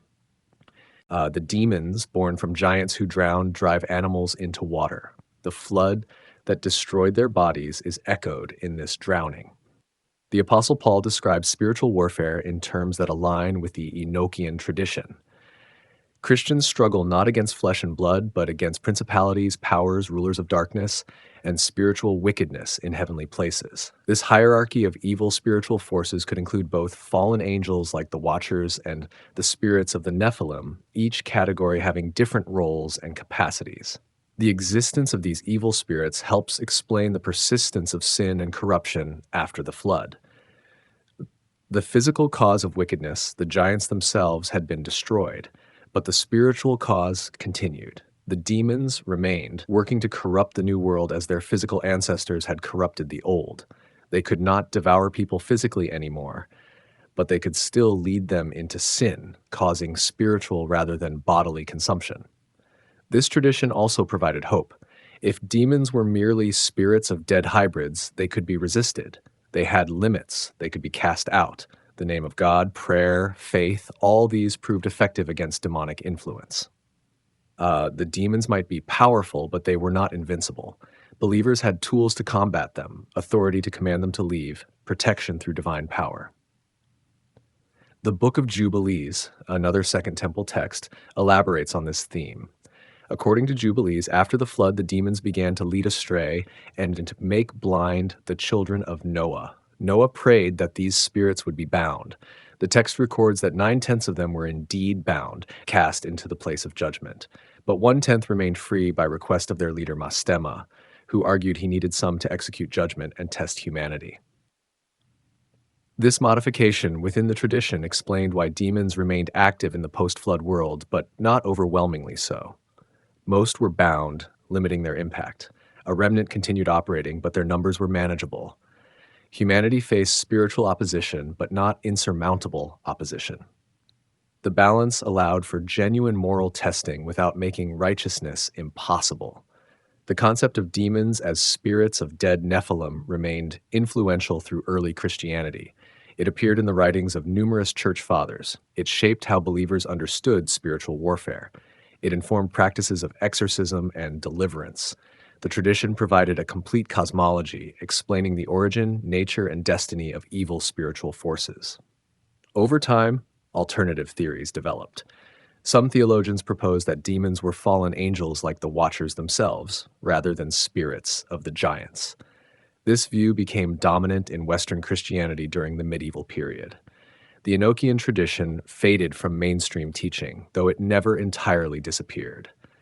Eastern Christianity maintained more connection to these ancient interpretations. Modern readers might dismiss the entire framework as mythology. Scientific worldviews leave little room for disembodied spirits. Psychological explanations replace demonic possession. The whole concept seems primitive, a way of explaining mental illness and moral failing before better understanding was available. Yet the tradition persists in many Christian communities, particularly those emphasizing spiritual warfare and deliverance ministry. Whether taken literally or metaphorically, the tradition of demonic origin from dead Nephilim carries theological weight. It emphasizes that actions have consequences beyond individual lifetimes. The rebellion of the Watchers produced effects that continued for millennia. It suggests that spiritual realities persist even when physical realities change, and it warns that corruption, once introduced, is difficult to completely eliminate. The spirits of the slain giants, wandering the earth, seeking to harm and corrupt humanity, represent the enduring legacy of cosmic rebellion. They are reminders that the story begun in Genesis 6 did not end with the flood. The waters cleansed the earth of physical corruption, but spiritual contamination remained. The battle between good and evil, between divine order and chaotic rebellion, would continue until the final judgment, when all accounts would be settled. The spies report the Nephilim. After the flood, the waters receded. The ark came to rest on the mountains. Noah and his family emerged into a cleansed world. The giants had drowned. The corruption had been washed away. A new beginning stretched before humanity. Yet the story of the Nephilim was not over. These beings, who should have been extinct, appeared again in the biblical narrative centuries after the flood supposedly destroyed them. The book of Numbers records a pivotal moment in the journey toward the Promised Land. Moses sends 12 spies to scout the territory of Canaan. These men are leaders of the tribes, experienced and capable. They spend 40 days examining the land, observing its peoples, assessing its defenses. When they return, they bring both good news and terrifying news. The land is indeed rich. It flows with milk and honey, just as God promised. The spies bring back enormous clusters of grapes, so large that 2 men must carry them on a pole between them. The soil is fertile. The resources are abundant. Everything about the land confirms that it is desirable and productive. On this point, all 12 spies agree, but 10 of the 12 also report that conquest is impossible. The cities are fortified, the inhabitants are powerful, and most disturbing, giants live there. The spies use specific language. They saw the Anakim, descendants of Anak, and they declare that these people come from the Nephilim. We seemed like grasshoppers in our own eyes, they say, and we must have seemed the same to them. This statement creates a significant problem for interpreters. The flood supposedly destroyed all flesh that breathed air. Only Noah's family survived. No giants were on the ark. How then could Nephilim descendants be walking in Canaan generations later? The text does not explain. It simply reports what the spies said they saw. Several theories attempt to resolve this puzzle. One suggests that the spies were wrong or exaggerating. Perhaps they saw very tall people and assumed they were related to the legendary Nephilim. Fear made them interpret unusual size as supernatural origin. They connected what they saw to what they had heard in the ancient stories, making an assumption rather than reporting confirmed fact. This interpretation is supported by the broader context. The 10 spies were trying to discourage the people from entering Canaan. They wanted to make conquest seem impossible. Claiming that giants lived there, specifically descendants of the Nephilim from before the flood, would terrify the people. The report achieved its intended effect. The entire community wept and refused to proceed. Another theory suggests that the forbidden union between sons of God and daughters of men occurred again after the flood. If it happened once, it could happen twice. Perhaps fallen angels, or their imprisoned fellows somehow acting through remaining demons, again produced hybrid offspring. The Anakim and other giant clans represented a second attempt at the same corruption. This view finds some support in Genesis 6 itself, which states that the Nephilim were on the earth in those days and also afterward when the sons of God came in to the daughters of humans. The phrase "and also afterward" has been interpreted in multiple ways. Some scholars understand it to mean the Nephilim existed both before and during the entire period when these unions were occurring, not necessarily implying they continued after the flood. Others see it as potentially leaving room for a post-flood recurrence of the phenomenon. The Hebrew phrasing allows for ambiguity, and interpreters have debated its precise temporal reference for centuries. A third explanation focuses on genetics. Perhaps Noah's family carried recessive genes that had come down from the antediluvian world. If the Nephilim had interbred with humans over many generations before the flood, their genetic legacy might have dispersed through the human population. Most people would show no unusual traits. But occasionally, the genes would combine in ways that produced individuals of exceptional size. This theory treats the post-flood giants as humans with genetic abnormalities rather than supernatural hybrids. They were very tall people, possibly suffering from conditions like gigantism caused by pituitary disorders. Ancient peoples, seeing individuals 9 or 10 feet tall, naturally connected them to the legendary Nephilim. The connection was cultural and interpretive, rather than literally genetic from pre-flood giants. The biblical text itself offers some support for this view. The giants in Canaan are not called Nephilim directly. They are called Anakim, Emim, Zamzumim, Rephaim, different names for different groups. Only the spies' report in Numbers makes the connection to Nephilim, and it's the frightened spies making that claim, not the biblical narrator confirming it as fact. Yet the text treats these giants as real, not as exaggeration. Deuteronomy records specific details about Og, king of Bashan, the last of the Rephaim. His bed was 9 cubits long and 4 cubits wide, roughly 13.5 feet by 6 feet. Either Og was extraordinarily large, or the bed was oversized for other reasons, but the text preserves the measurement as evidence of his unusual stature. Other passages similarly treat the giants as actual beings of remarkable size. The Anakim are described as making the spies feel like grasshoppers. Goliath, the champion from Gath, stands 6 cubits and a span, over 9 feet tall in most manuscript traditions. These are not vague references to large people. They are specific measurements suggesting individuals far exceeding normal human height. The presence of these giants in Canaan became a test of faith for the generation at Kadesh Barnea. Would they trust divine promises, or would they fear human obstacles? The 10 spies chose fear. They saw the giants and concluded that conquest was impossible. The people believed them and refused to enter the land. This failure of faith cost that generation their opportunity. They would wander 40 years in the wilderness until all the adults had perished. Only Caleb and Joshua, the 2 faithful spies, argued for proceeding. They acknowledged the giants but insisted that God would give victory. Their faith contrasted with the fear of their colleagues. They saw the same giants but interpreted them differently. To the 10, the giants proved the land was unconquerable. To the 2, the giants were merely obstacles that God would overcome. The grasshopper comparison captures the psychological impact. When you stand next to someone twice your height, the size difference is overwhelming. Everything about them appears magnified. Their arms are longer, their stride is wider, their reach extends further. The physical disparity translates to perceived power disparity. Normal humans feel inadequate in comparison. This feeling affected even experienced warriors. The spies were not weak men. They had fought battles, they had survived the wilderness, yet the sight of the Anakim reduced them to feeling like insects. The giants inspired terror through mere presence. No violence was necessary. Their size alone paralyzed potential enemies. The biblical text treats this terror as both understandable and faithless.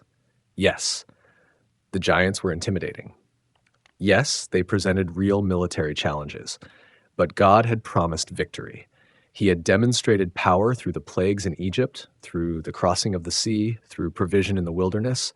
Trust should have overcome fear. The giants should have been viewed as opportunities to witness divine power rather than as insurmountable obstacles. The spies' report about descendants of Anak coming from the Nephilim raises questions that the text never answers. Did the spies know this through oral tradition? Had the Anakim themselves claimed descent from the pre-flood giants? Was it assumption based on size? The text simply records their statement without explanation or confirmation. Whatever their origin, the Anakim were real enough.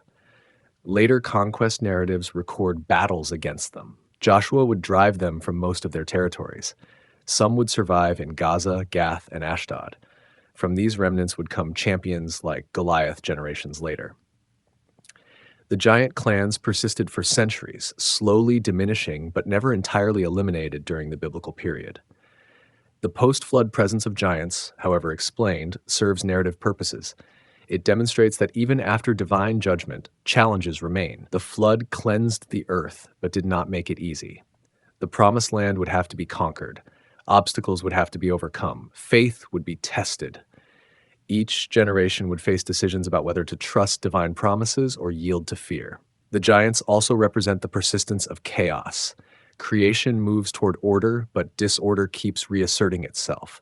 The antediluvian world descended into corruption. The flood reset creation, but corruption reemerged. Giants appeared again. The struggle between order and chaos, between righteousness and wickedness, between faith and fear, would be ongoing. No single act of judgment would permanently resolve the tension. In this way, the Nephilim after the flood connect to the Nephilim before the flood. They raise similar questions about boundaries, about power, about fear. They test faith in divine promises. They represent threats that seem overwhelming to human strength, and they point toward the need for divine intervention, for power beyond human capability, for deliverance that only God can provide. The spies saw the giants and despaired. The next generation, trained in faith through wilderness wandering, would see the same giants and advance. The difference was not in the obstacles, but in the response. Same giants, different outcome. The story of the Nephilim after the flood becomes less about the giants themselves and more about how people respond to intimidating challenges. And so the mystery deepens. Did the Nephilim truly return after the flood? Were they the same kind of beings, produced by the same forbidden unions? Or were they simply large humans, impressive but natural, connected to the pre-flood giants only by cultural memory and fearful imagination? The biblical text leaves these questions open, providing just enough information to intrigue, but not enough to settle definitively. What remains clear is that the giants, whatever their nature, played crucial roles at critical moments. They provoked the flood in Genesis.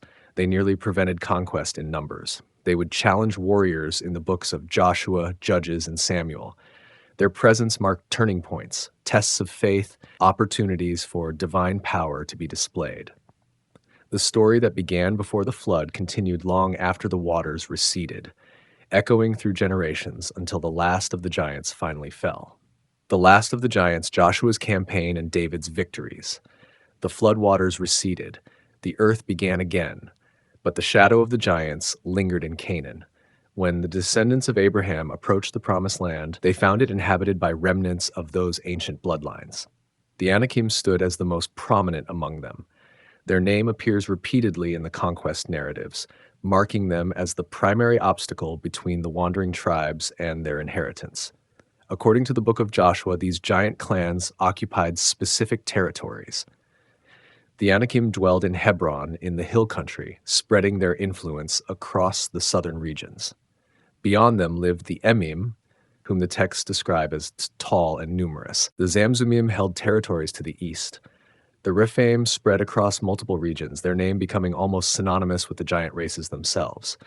The book of Deuteronomy preserves a fascinating detail. King Og of Bashan possessed a bed of iron measuring 9 cubits in length. That translates to roughly 13 feet. Whether this reflects his actual height or serves as royal propaganda remains debated, but the text treats it as evidence of his connection to the Rephaim bloodline. Joshua's campaigns targeted these populations systematically. The biblical account states he struck down the Anakim from the hill country, from Hebron, from Debir, from Anab. He left none remaining in the land that would belong to his people. Only in Gaza, in Gath, and in Ashdod did some survive. That detail about Gath matters. Centuries later, it produced Goliath. The confrontation between David and Goliath unfolds in the valley of Elah. The Philistine champion stands 6 cubits and a span tall according to the Masoretic text, which would place him between 9 and 10 feet. The Septuagint and Dead Sea Scrolls manuscripts give a shorter measurement of 4 cubits and a span, closer to 6 or 7 feet. He wears armor weighing 5,000 shekels of bronze. His spear shaft resembles a weaver's beam. David faces him with 5 smooth stones. Some interpreters have wondered about this detail. Later passages in 2 Samuel reveal that Goliath had brothers, also giants, who would fall in subsequent battles. After David's victory over Goliath, the narrative records 3 more battles against these brothers. Ishbi-Benob carried a spear, weighing 300 shekels, and wore new armor. Saph fell at Gob. Another unnamed giant with 6 fingers on each hand and 6 toes on each foot met his end at Gath. All were descendants of the Rephaim. All fell to David's warriors. The pattern emerges clearly. These giants clustered in specific locations. They served as champions for the Philistine armies.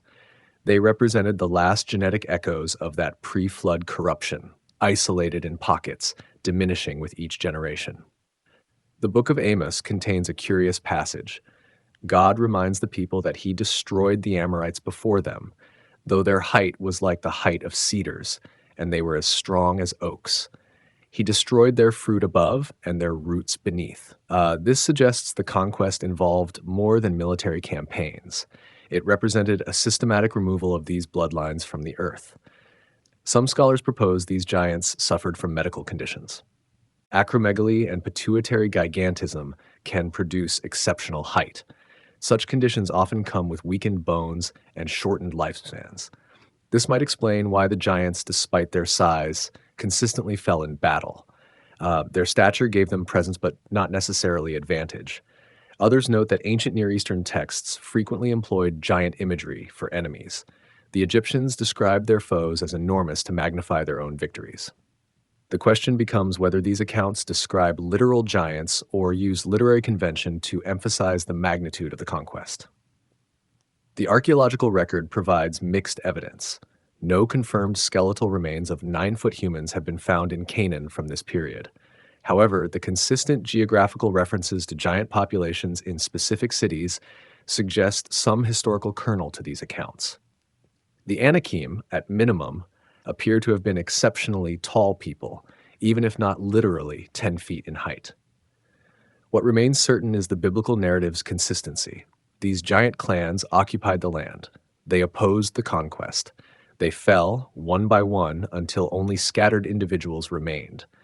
By the time of King David, they had become rare enough that each encounter merited recording. After David's reign, they vanished from the biblical record entirely. The last of the giants passed from the earth, their cities were taken, their names became warnings and memories. The bloodline that survived the flood, if such it was, finally met its end in the valleys and hills of Canaan. Global giants. Comparative mythology of giant beings. The Hebrew texts speak of giants in Canaan, but stories of enormous beings appear across nearly every human culture. The question arises naturally: why do these narratives emerge independently across distant lands? The Greek tradition presents the Titans, born from the union of Uranus and Gaia. These primordial beings ruled before the Olympian gods overthrew them. The Gigantomachy, the war between gods and giants, forms a central myth in Hellenic culture. These giants were not merely large humans, but cosmic forces, children of earth and sky, threatening divine order itself. The Norse cosmos contains the Jotnar, often translated as giants, but more accurately described as beings of chaos opposing the gods. They dwell in Jotunheim, one of the 9 worlds.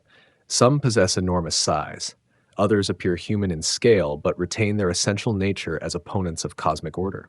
The gods themselves descend partly from giant bloodlines, creating a complex genealogy that mirrors the ambiguous origins of the Nephilim. Hindu texts describe the Daityas and Danavas, races of beings born from the sage Kashyapa and his wives Diti and Danu. These beings possessed great strength and often challenged the gods. Some narratives describe them as enormous in stature. Others focus more on their power and defiance than their physical size. The Polynesian islands preserve stories of giant beings across multiple cultures. Hawaiian tradition speaks of the Menehune, though these are described as small in most versions.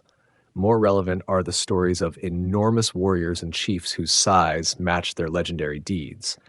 Maori tradition includes tales of beings of great stature in the ancient past. Chinese mythology contains the story of Pangu, the cosmic giant whose body became the world itself. His breath became wind and clouds. His voice became thunder. His left eye became the sun, his right eye the moon. Though more cosmological than the martial giants of other traditions, Pangu represents the ancient archetype of primordial beings of vast scale. Native American traditions across both continents include stories of giant beings. The Paiute people of the western regions tell of red-haired giants who inhabited caves.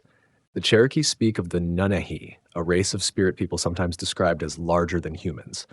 The patterns vary, but the presence of these stories across diverse tribes suggests deep roots in oral tradition. The question becomes, what explains this universal pattern? Scholars have proposed several theories, though none has achieved consensus. The psychological interpretation suggests humans naturally create giant figures to personify fear and chaos. Children see adults as giants. Early humans faced megafauna like mammoths and giant ground sloths. The archetype of the threatening large being becomes embedded in storytelling across cultures. The historical interpretation proposes that some populations genuinely grew taller than average through genetics or nutrition. When different groups encountered each other, the height difference became exaggerated through oral tradition. A 7-foot warrior becomes 8 feet in retelling, then 9, then 12. The catastrophist interpretation, popular in certain circles, suggests these stories preserve memories of actual giant beings, whether explained through advanced genetics, prehistoric civilizations, or extraterrestrial intervention. This view, while exciting, lacks archaeological support and requires extraordinary evidence that has not materialized. The diffusionist theory proposes that giant myths spread from a single source through migration and cultural contact. If the Nephilim story originated in Mesopotamia, it could have traveled along trade routes, adapting to local contexts. This might explain certain similarities while allowing for significant variation. What strikes observers is not merely the presence of giant beings in mythology, but their consistent role. They represent the old order. They challenge the gods or heroes. They fall, making way for the current age. This narrative structure appears in Greek, Norse, Hindu, and Hebrew texts with remarkable consistency. The giants serve as threshold figures. They mark the boundary between mythic past and historical present. They embody chaos that must be overcome to establish order. Their defeat becomes a founding story, explaining how the current world came to be. Whether these stories preserve memories of actual events or represent universal human psychology remains debated.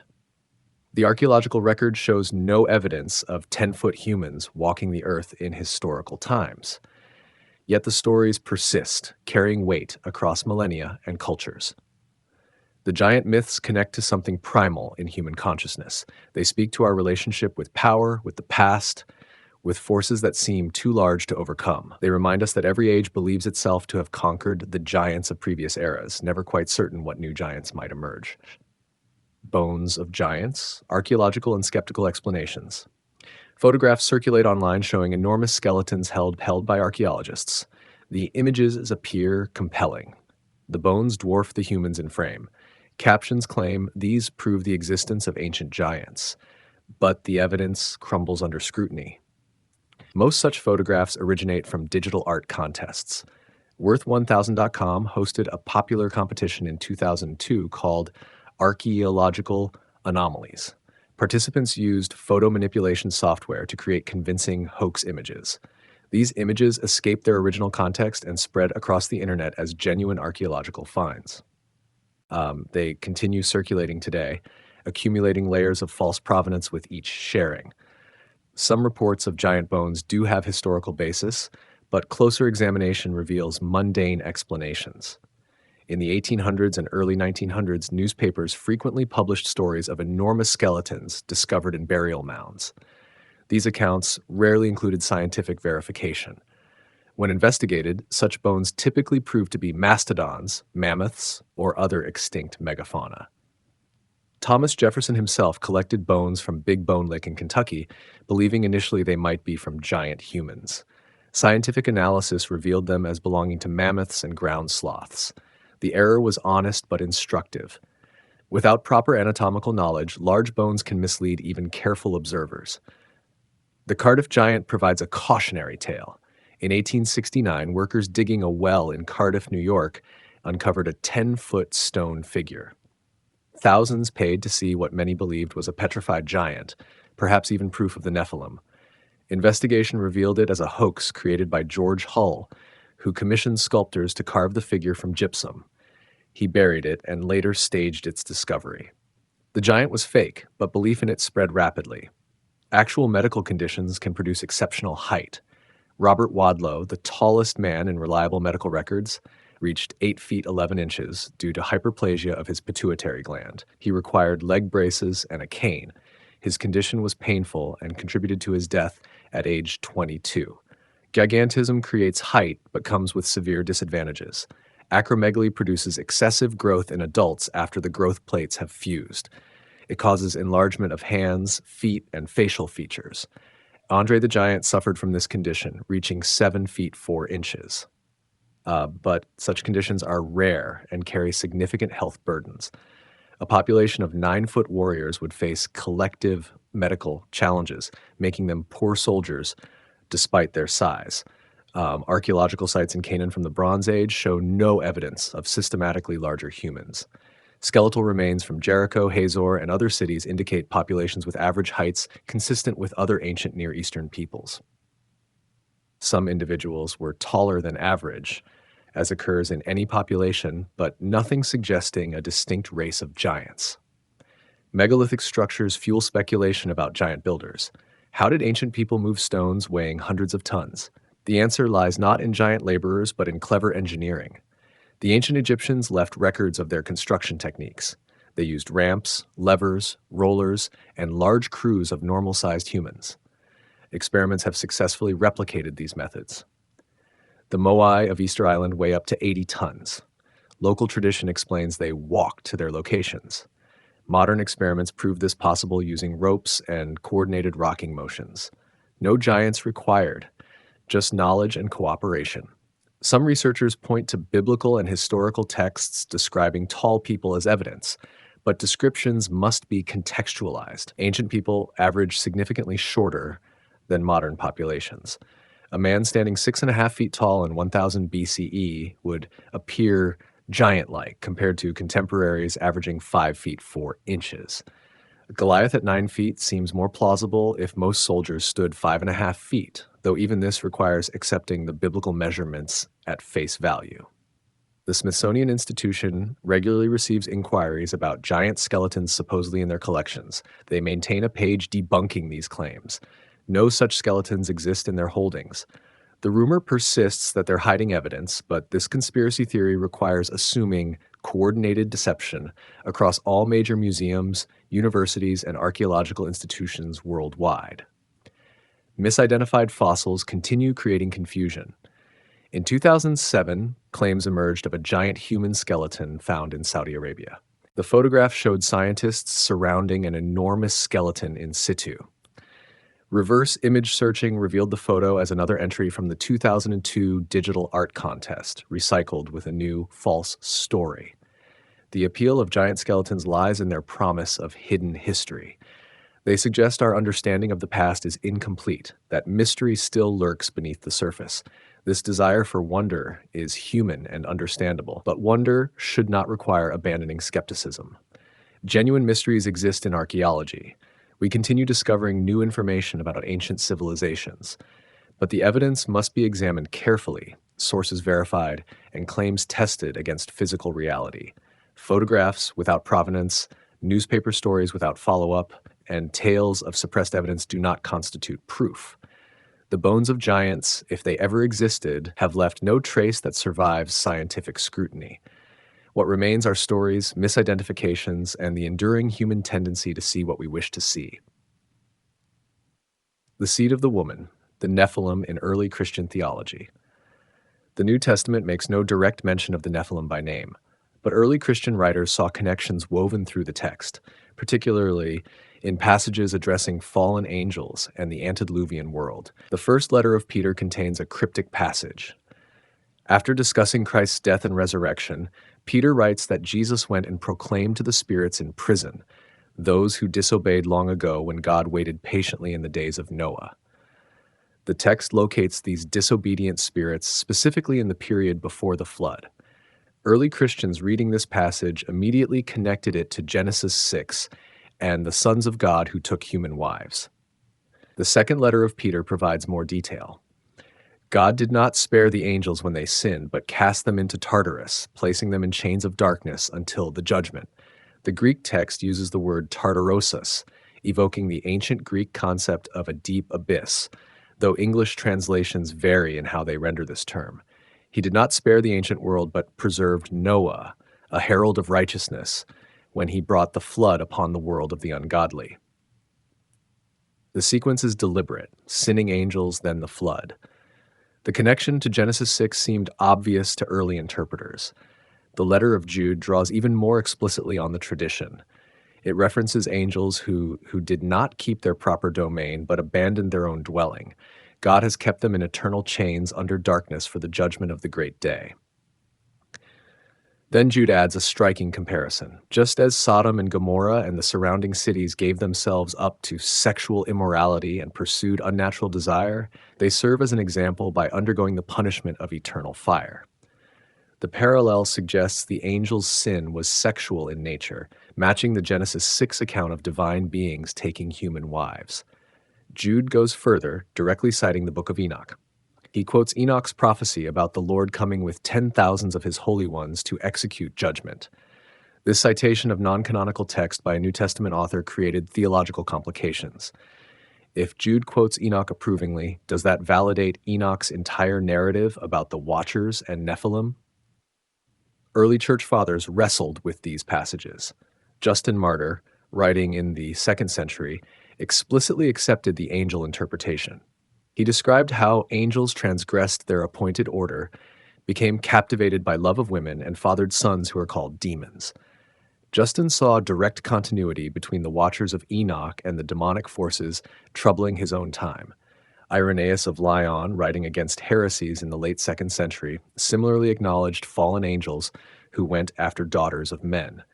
He connected this to the increase of wickedness before the flood. Though he focused primarily on combating Gnostic teachings, his casual acceptance of the angel view suggests it was mainstream in his context. Tertullian wrote extensively about the fallen angels. He even suggested that women should veil themselves in church because of the angels, interpreting Paul's statement in 1 Corinthians as a reference back to the Watchers who were enticed by women's beauty. Tertullian saw the Enochian narrative as explaining the origin of idol worship, magic, and astrology, all introduced by the fallen angels. Clement of Alexandria incorporated the Watcher story into his understanding of human history. The angels fell through lust. Their offspring were giants.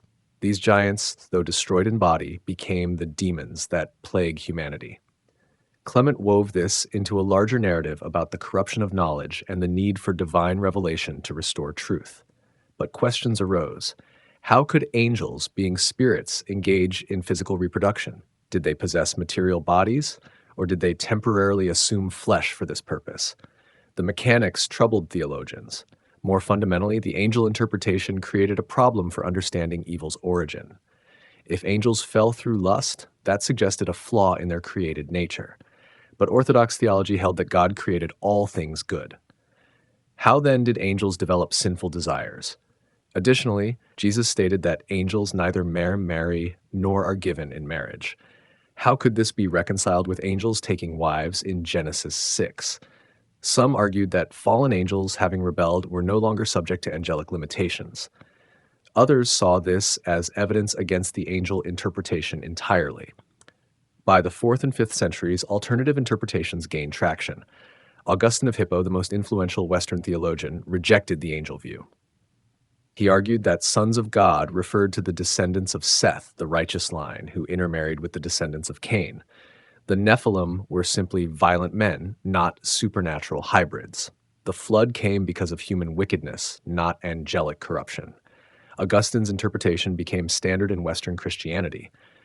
The angel view persisted in Eastern traditions longer, but gradually faded from mainstream theology. The Book of Enoch, once widely read, became marginalized except in the Ethiopian Orthodox Church, which retained it in its biblical canon. Yet the New Testament passages remained. Peter and Jude still spoke of imprisoned angels and antediluvian judgment. These texts continued troubling commentators who sought to explain them without reference to the Enochian narrative. Some suggested the angels' sin was pride, not lust. Others proposed vague transgression of bounds without specifying details. The early Christian engagement with the Nephilim tradition reveals how communities interpret ancient texts through their contemporary concerns. The Church Fathers read Genesis 6 through the lens of their battles with demons, their understanding of evil's origin, and their need to explain suffering in a world created by a good God. The Watchers provided a narrative that addressed these concerns, explaining both the antiquity of evil and its ultimate defeat through Christ. When that narrative became theologically problematic, it was set aside, but it left traces in the canonical text that never quite disappeared. A forbidden doctrine, the Nephilim as heretical and esoteric lore. As Augustine's interpretation became standard, the angel view of Genesis 6 migrated to the margins of Christian thought. What was once mainstream became suspect. By the medieval period, serious engagement with the Enochian narrative marked one as dabbling in questionable material. The Book of Enoch survived in Ethiopia, preserved by the Orthodox Tewahedo Church. Elsewhere, fragments existed in quotations and occasional manuscripts, but comprehensive texts vanished from European circulation. The loss was not accidental. Church authorities viewed the elaborate angelology and demonology in Enoch as dangerous, potentially leading believers into superstition or worse. Medieval grimoires and magical texts, however, seized upon the Watcher's narrative. Books like the Key of Solomon and the Lesser Key contained lists of demons with detailed descriptions of their powers and the methods to summon them. Many of these demons bore names derived from the Watchers. Azazel, Semjaza, and others appeared as entities that could be commanded through ritual. This association poisoned the well for respectable theology. If practitioners of forbidden arts drew upon the Enochian tradition, then serious scholars avoided it. The angel interpretation became increasingly linked with magic, divination, and other practices the Church condemned. The Renaissance brought renewed interest in ancient texts. Scholars studying Hebrew encountered rabbinical commentaries that preserved the angel interpretation. Some Jewish mystical traditions elaborated extensively on the Watchers, incorporating them into complex systems of cosmic hierarchy. Christian Kabbalists seeking hidden wisdom explored these ideas despite their controversial nature, but mainstream theology remained committed to the Sethite view. Protestant reformers, returning to Scripture, had opportunities to reconsider Genesis 6, yet most followed the established interpretation. The extensive debates of the Reformation focused elsewhere: justification, sacraments, church authority. The identity of the sons of God seemed a minor issue by comparison. Enlightenment rationalism further marginalized supernatural interpretations. As biblical criticism developed, scholars increasingly read Genesis 6 as mythology rather than history. Whether sons of God meant angels or Seth's line mattered less than recognizing the passage as ancient Near Eastern narrative, shaped by its cultural context. The 19th century saw explosive growth in esoteric movements. Spiritualism, theosophy, and various occult societies emerged, often claiming access to ancient wisdom. These movements eagerly embraced the Watcher's narrative. Helena Blavatsky's theosophical writings incorporated the Nephilim into elaborate theories about root races and the spiritual evolution of humanity. The giants became evidence for her claim that humans descended from spiritual beings who gradually materialized into physical form. Rudolf Steiner's anthroposophy developed similar ideas. He described epochs of human development where spiritual beings played active roles. The Watchers fit naturally into this schema as representatives of earlier stages of cosmic evolution. Steiner's influence spread through alternative education and agriculture movements, like carrying these ideas into unexpected contexts. The 20th century brought the Book of Enoch back into general circulation. Scottish explorer James Bruce brought 3 copies from Ethiopia to Europe in 1773, but scholarly translation waited until the 1800s. R.H. Charles produced a comprehensive English translation in 1906, making the full text accessible to modern readers. This renewed accessibility coincided with growing interest in ancient mysteries and alternative history. The Nephilim became fodder for speculative theories connecting ancient civilizations, lost technology, and extraterrestrial intervention. Erich von Däniken's Chariots of the Gods, published in the late 1960s, popularized the ancient astronaut theory. Von Däniken reinterpreted the Watchers as alien visitors, their descent from heaven, a landing in spacecraft rather than a fall from grace. The Nephilim became hybrid offspring of human-alien breeding programs. This reading required ignoring the text's theological context entirely, but it captured public imagination. Zecharia Sitchin developed similar theories, proposing that the Anunnaki of Sumerian mythology were extraterrestrials who genetically engineered humans and created the Nephilim. His books became bestsellers despite thorough debunking by actual scholars of ancient languages. The appeal lay not in evidence but in the promise of hidden knowledge and alternative history. These popular theories troubled serious biblical scholarship. The text became buried under layers of speculation disconnected from its literary and historical context. Academic conferences on Genesis 6 had to address ancient astronaut theories before discussing actual interpretive questions. Fundamentalist Christian communities took different approaches. Some embraced the angel view as literal truth, seeing it as validation of biblical inerrancy and supernatural reality. Others maintained the Sethite interpretation, viewing angel theories as sensationalism.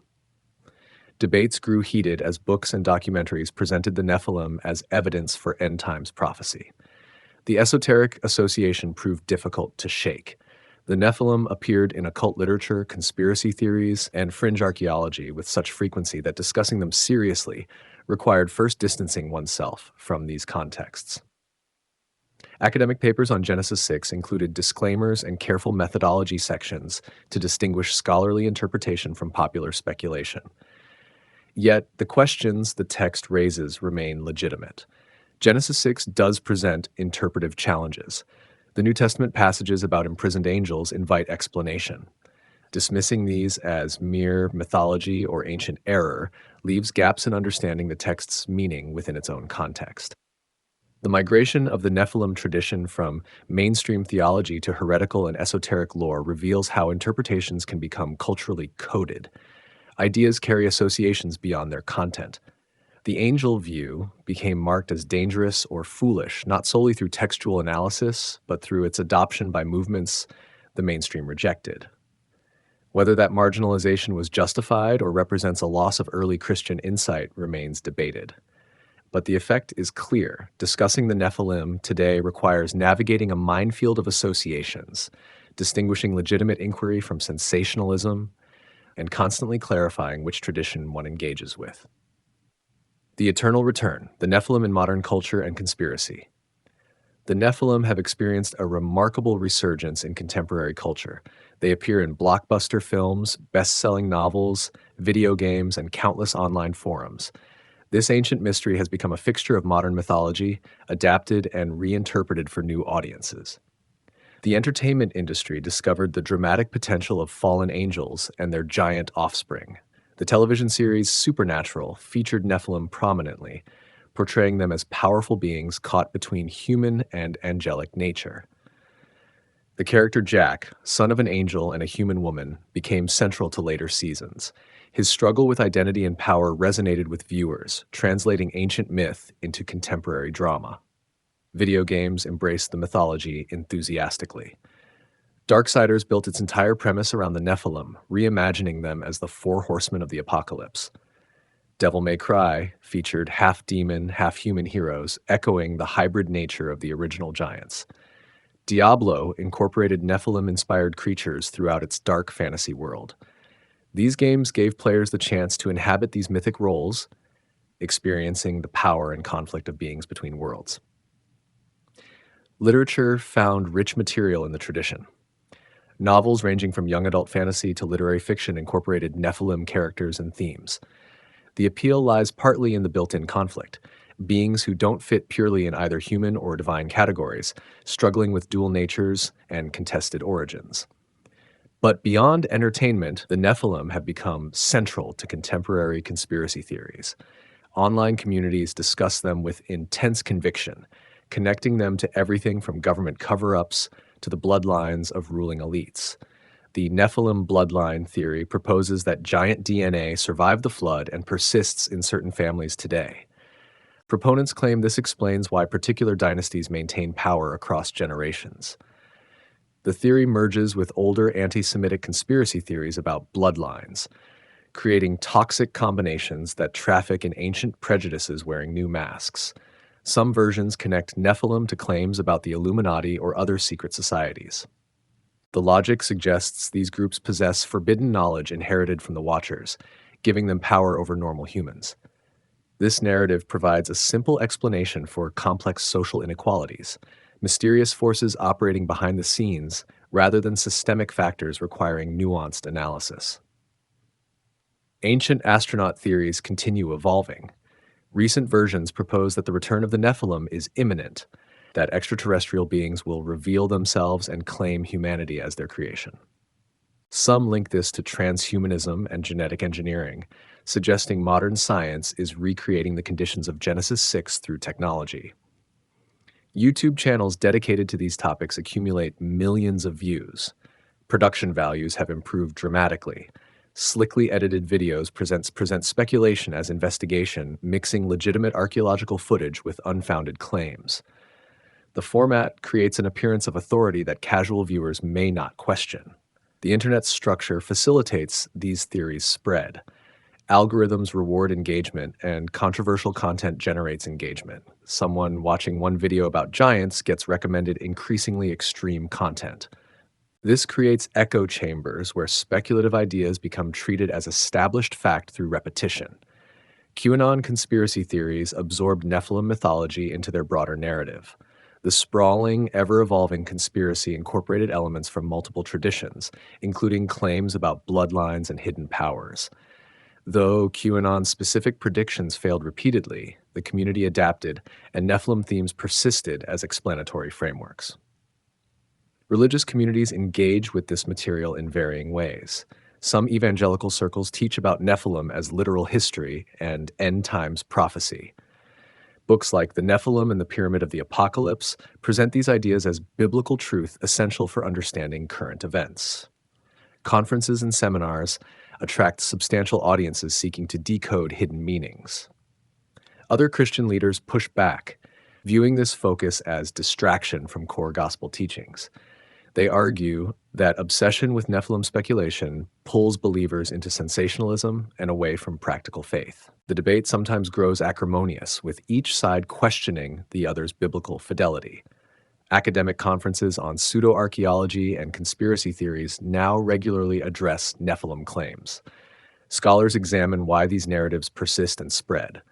The psychological appeal is clear. They offer simple answers to complex questions, provide a sense of special knowledge, and create communities bound by shared belief in hidden truths. The proliferation of DNA testing services sparked new iterations of the theory. Some claim genetic markers reveal Nephilim ancestry. Companies have begun offering tests supposedly identifying non-human DNA, playing on these beliefs. These services lack scientific validity but find customers among conspiracy theorists. Social media amplifies the spread. Memes about giants get shared millions of times. Each sharing adds credibility in the eyes of believers. When mainstream sources debunk these claims, conspiracy theorists see it as evidence of cover-ups rather than corrections. The question arises, why now? Why has this ancient story captured modern imagination so intensely? Several factors converge. The internet democratized information distribution, allowing anyone to present theories without traditional gatekeeping. This enables both good and harmful content to spread rapidly. Visual media technology makes creating convincing fake evidence easier than ever before. Modern anxieties seek explanations. Economic inequality, political instability, rapid technological change, and environmental crisis create uncertainty. Conspiracy theories offer the comfort of explanation, even if the explanation is disturbing. Better to believe in hidden forces that could theoretically be exposed than to confront complex systemic issues without simple solutions. The Nephilim narrative also speaks to contemporary concerns about technology and human nature. As genetic engineering and artificial intelligence advance, questions about what makes us human intensify. The ancient story of beings who transgressed boundaries between categories resonates with current debates about enhancement, modification, and the limits of human intervention. Additionally, mainstream culture has largely abandoned traditional religious narratives while retaining hunger for meaning and transcendence.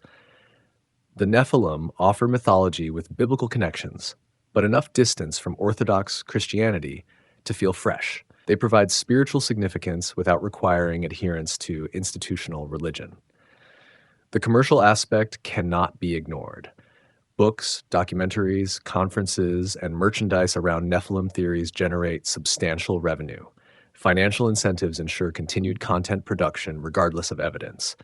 Each debunking becomes material for new videos about suppression and cover ups.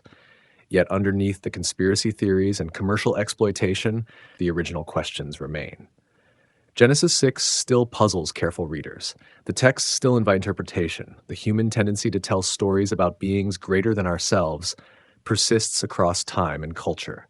The modern Nephilim phenomenon represents mythology's eternal return, ancient stories continually reborn in new forms. Each generation encounters these narratives and reshapes them according to contemporary concerns. The giants walk again, not in flesh but in imagination, carrying meanings their original tellers never conceived.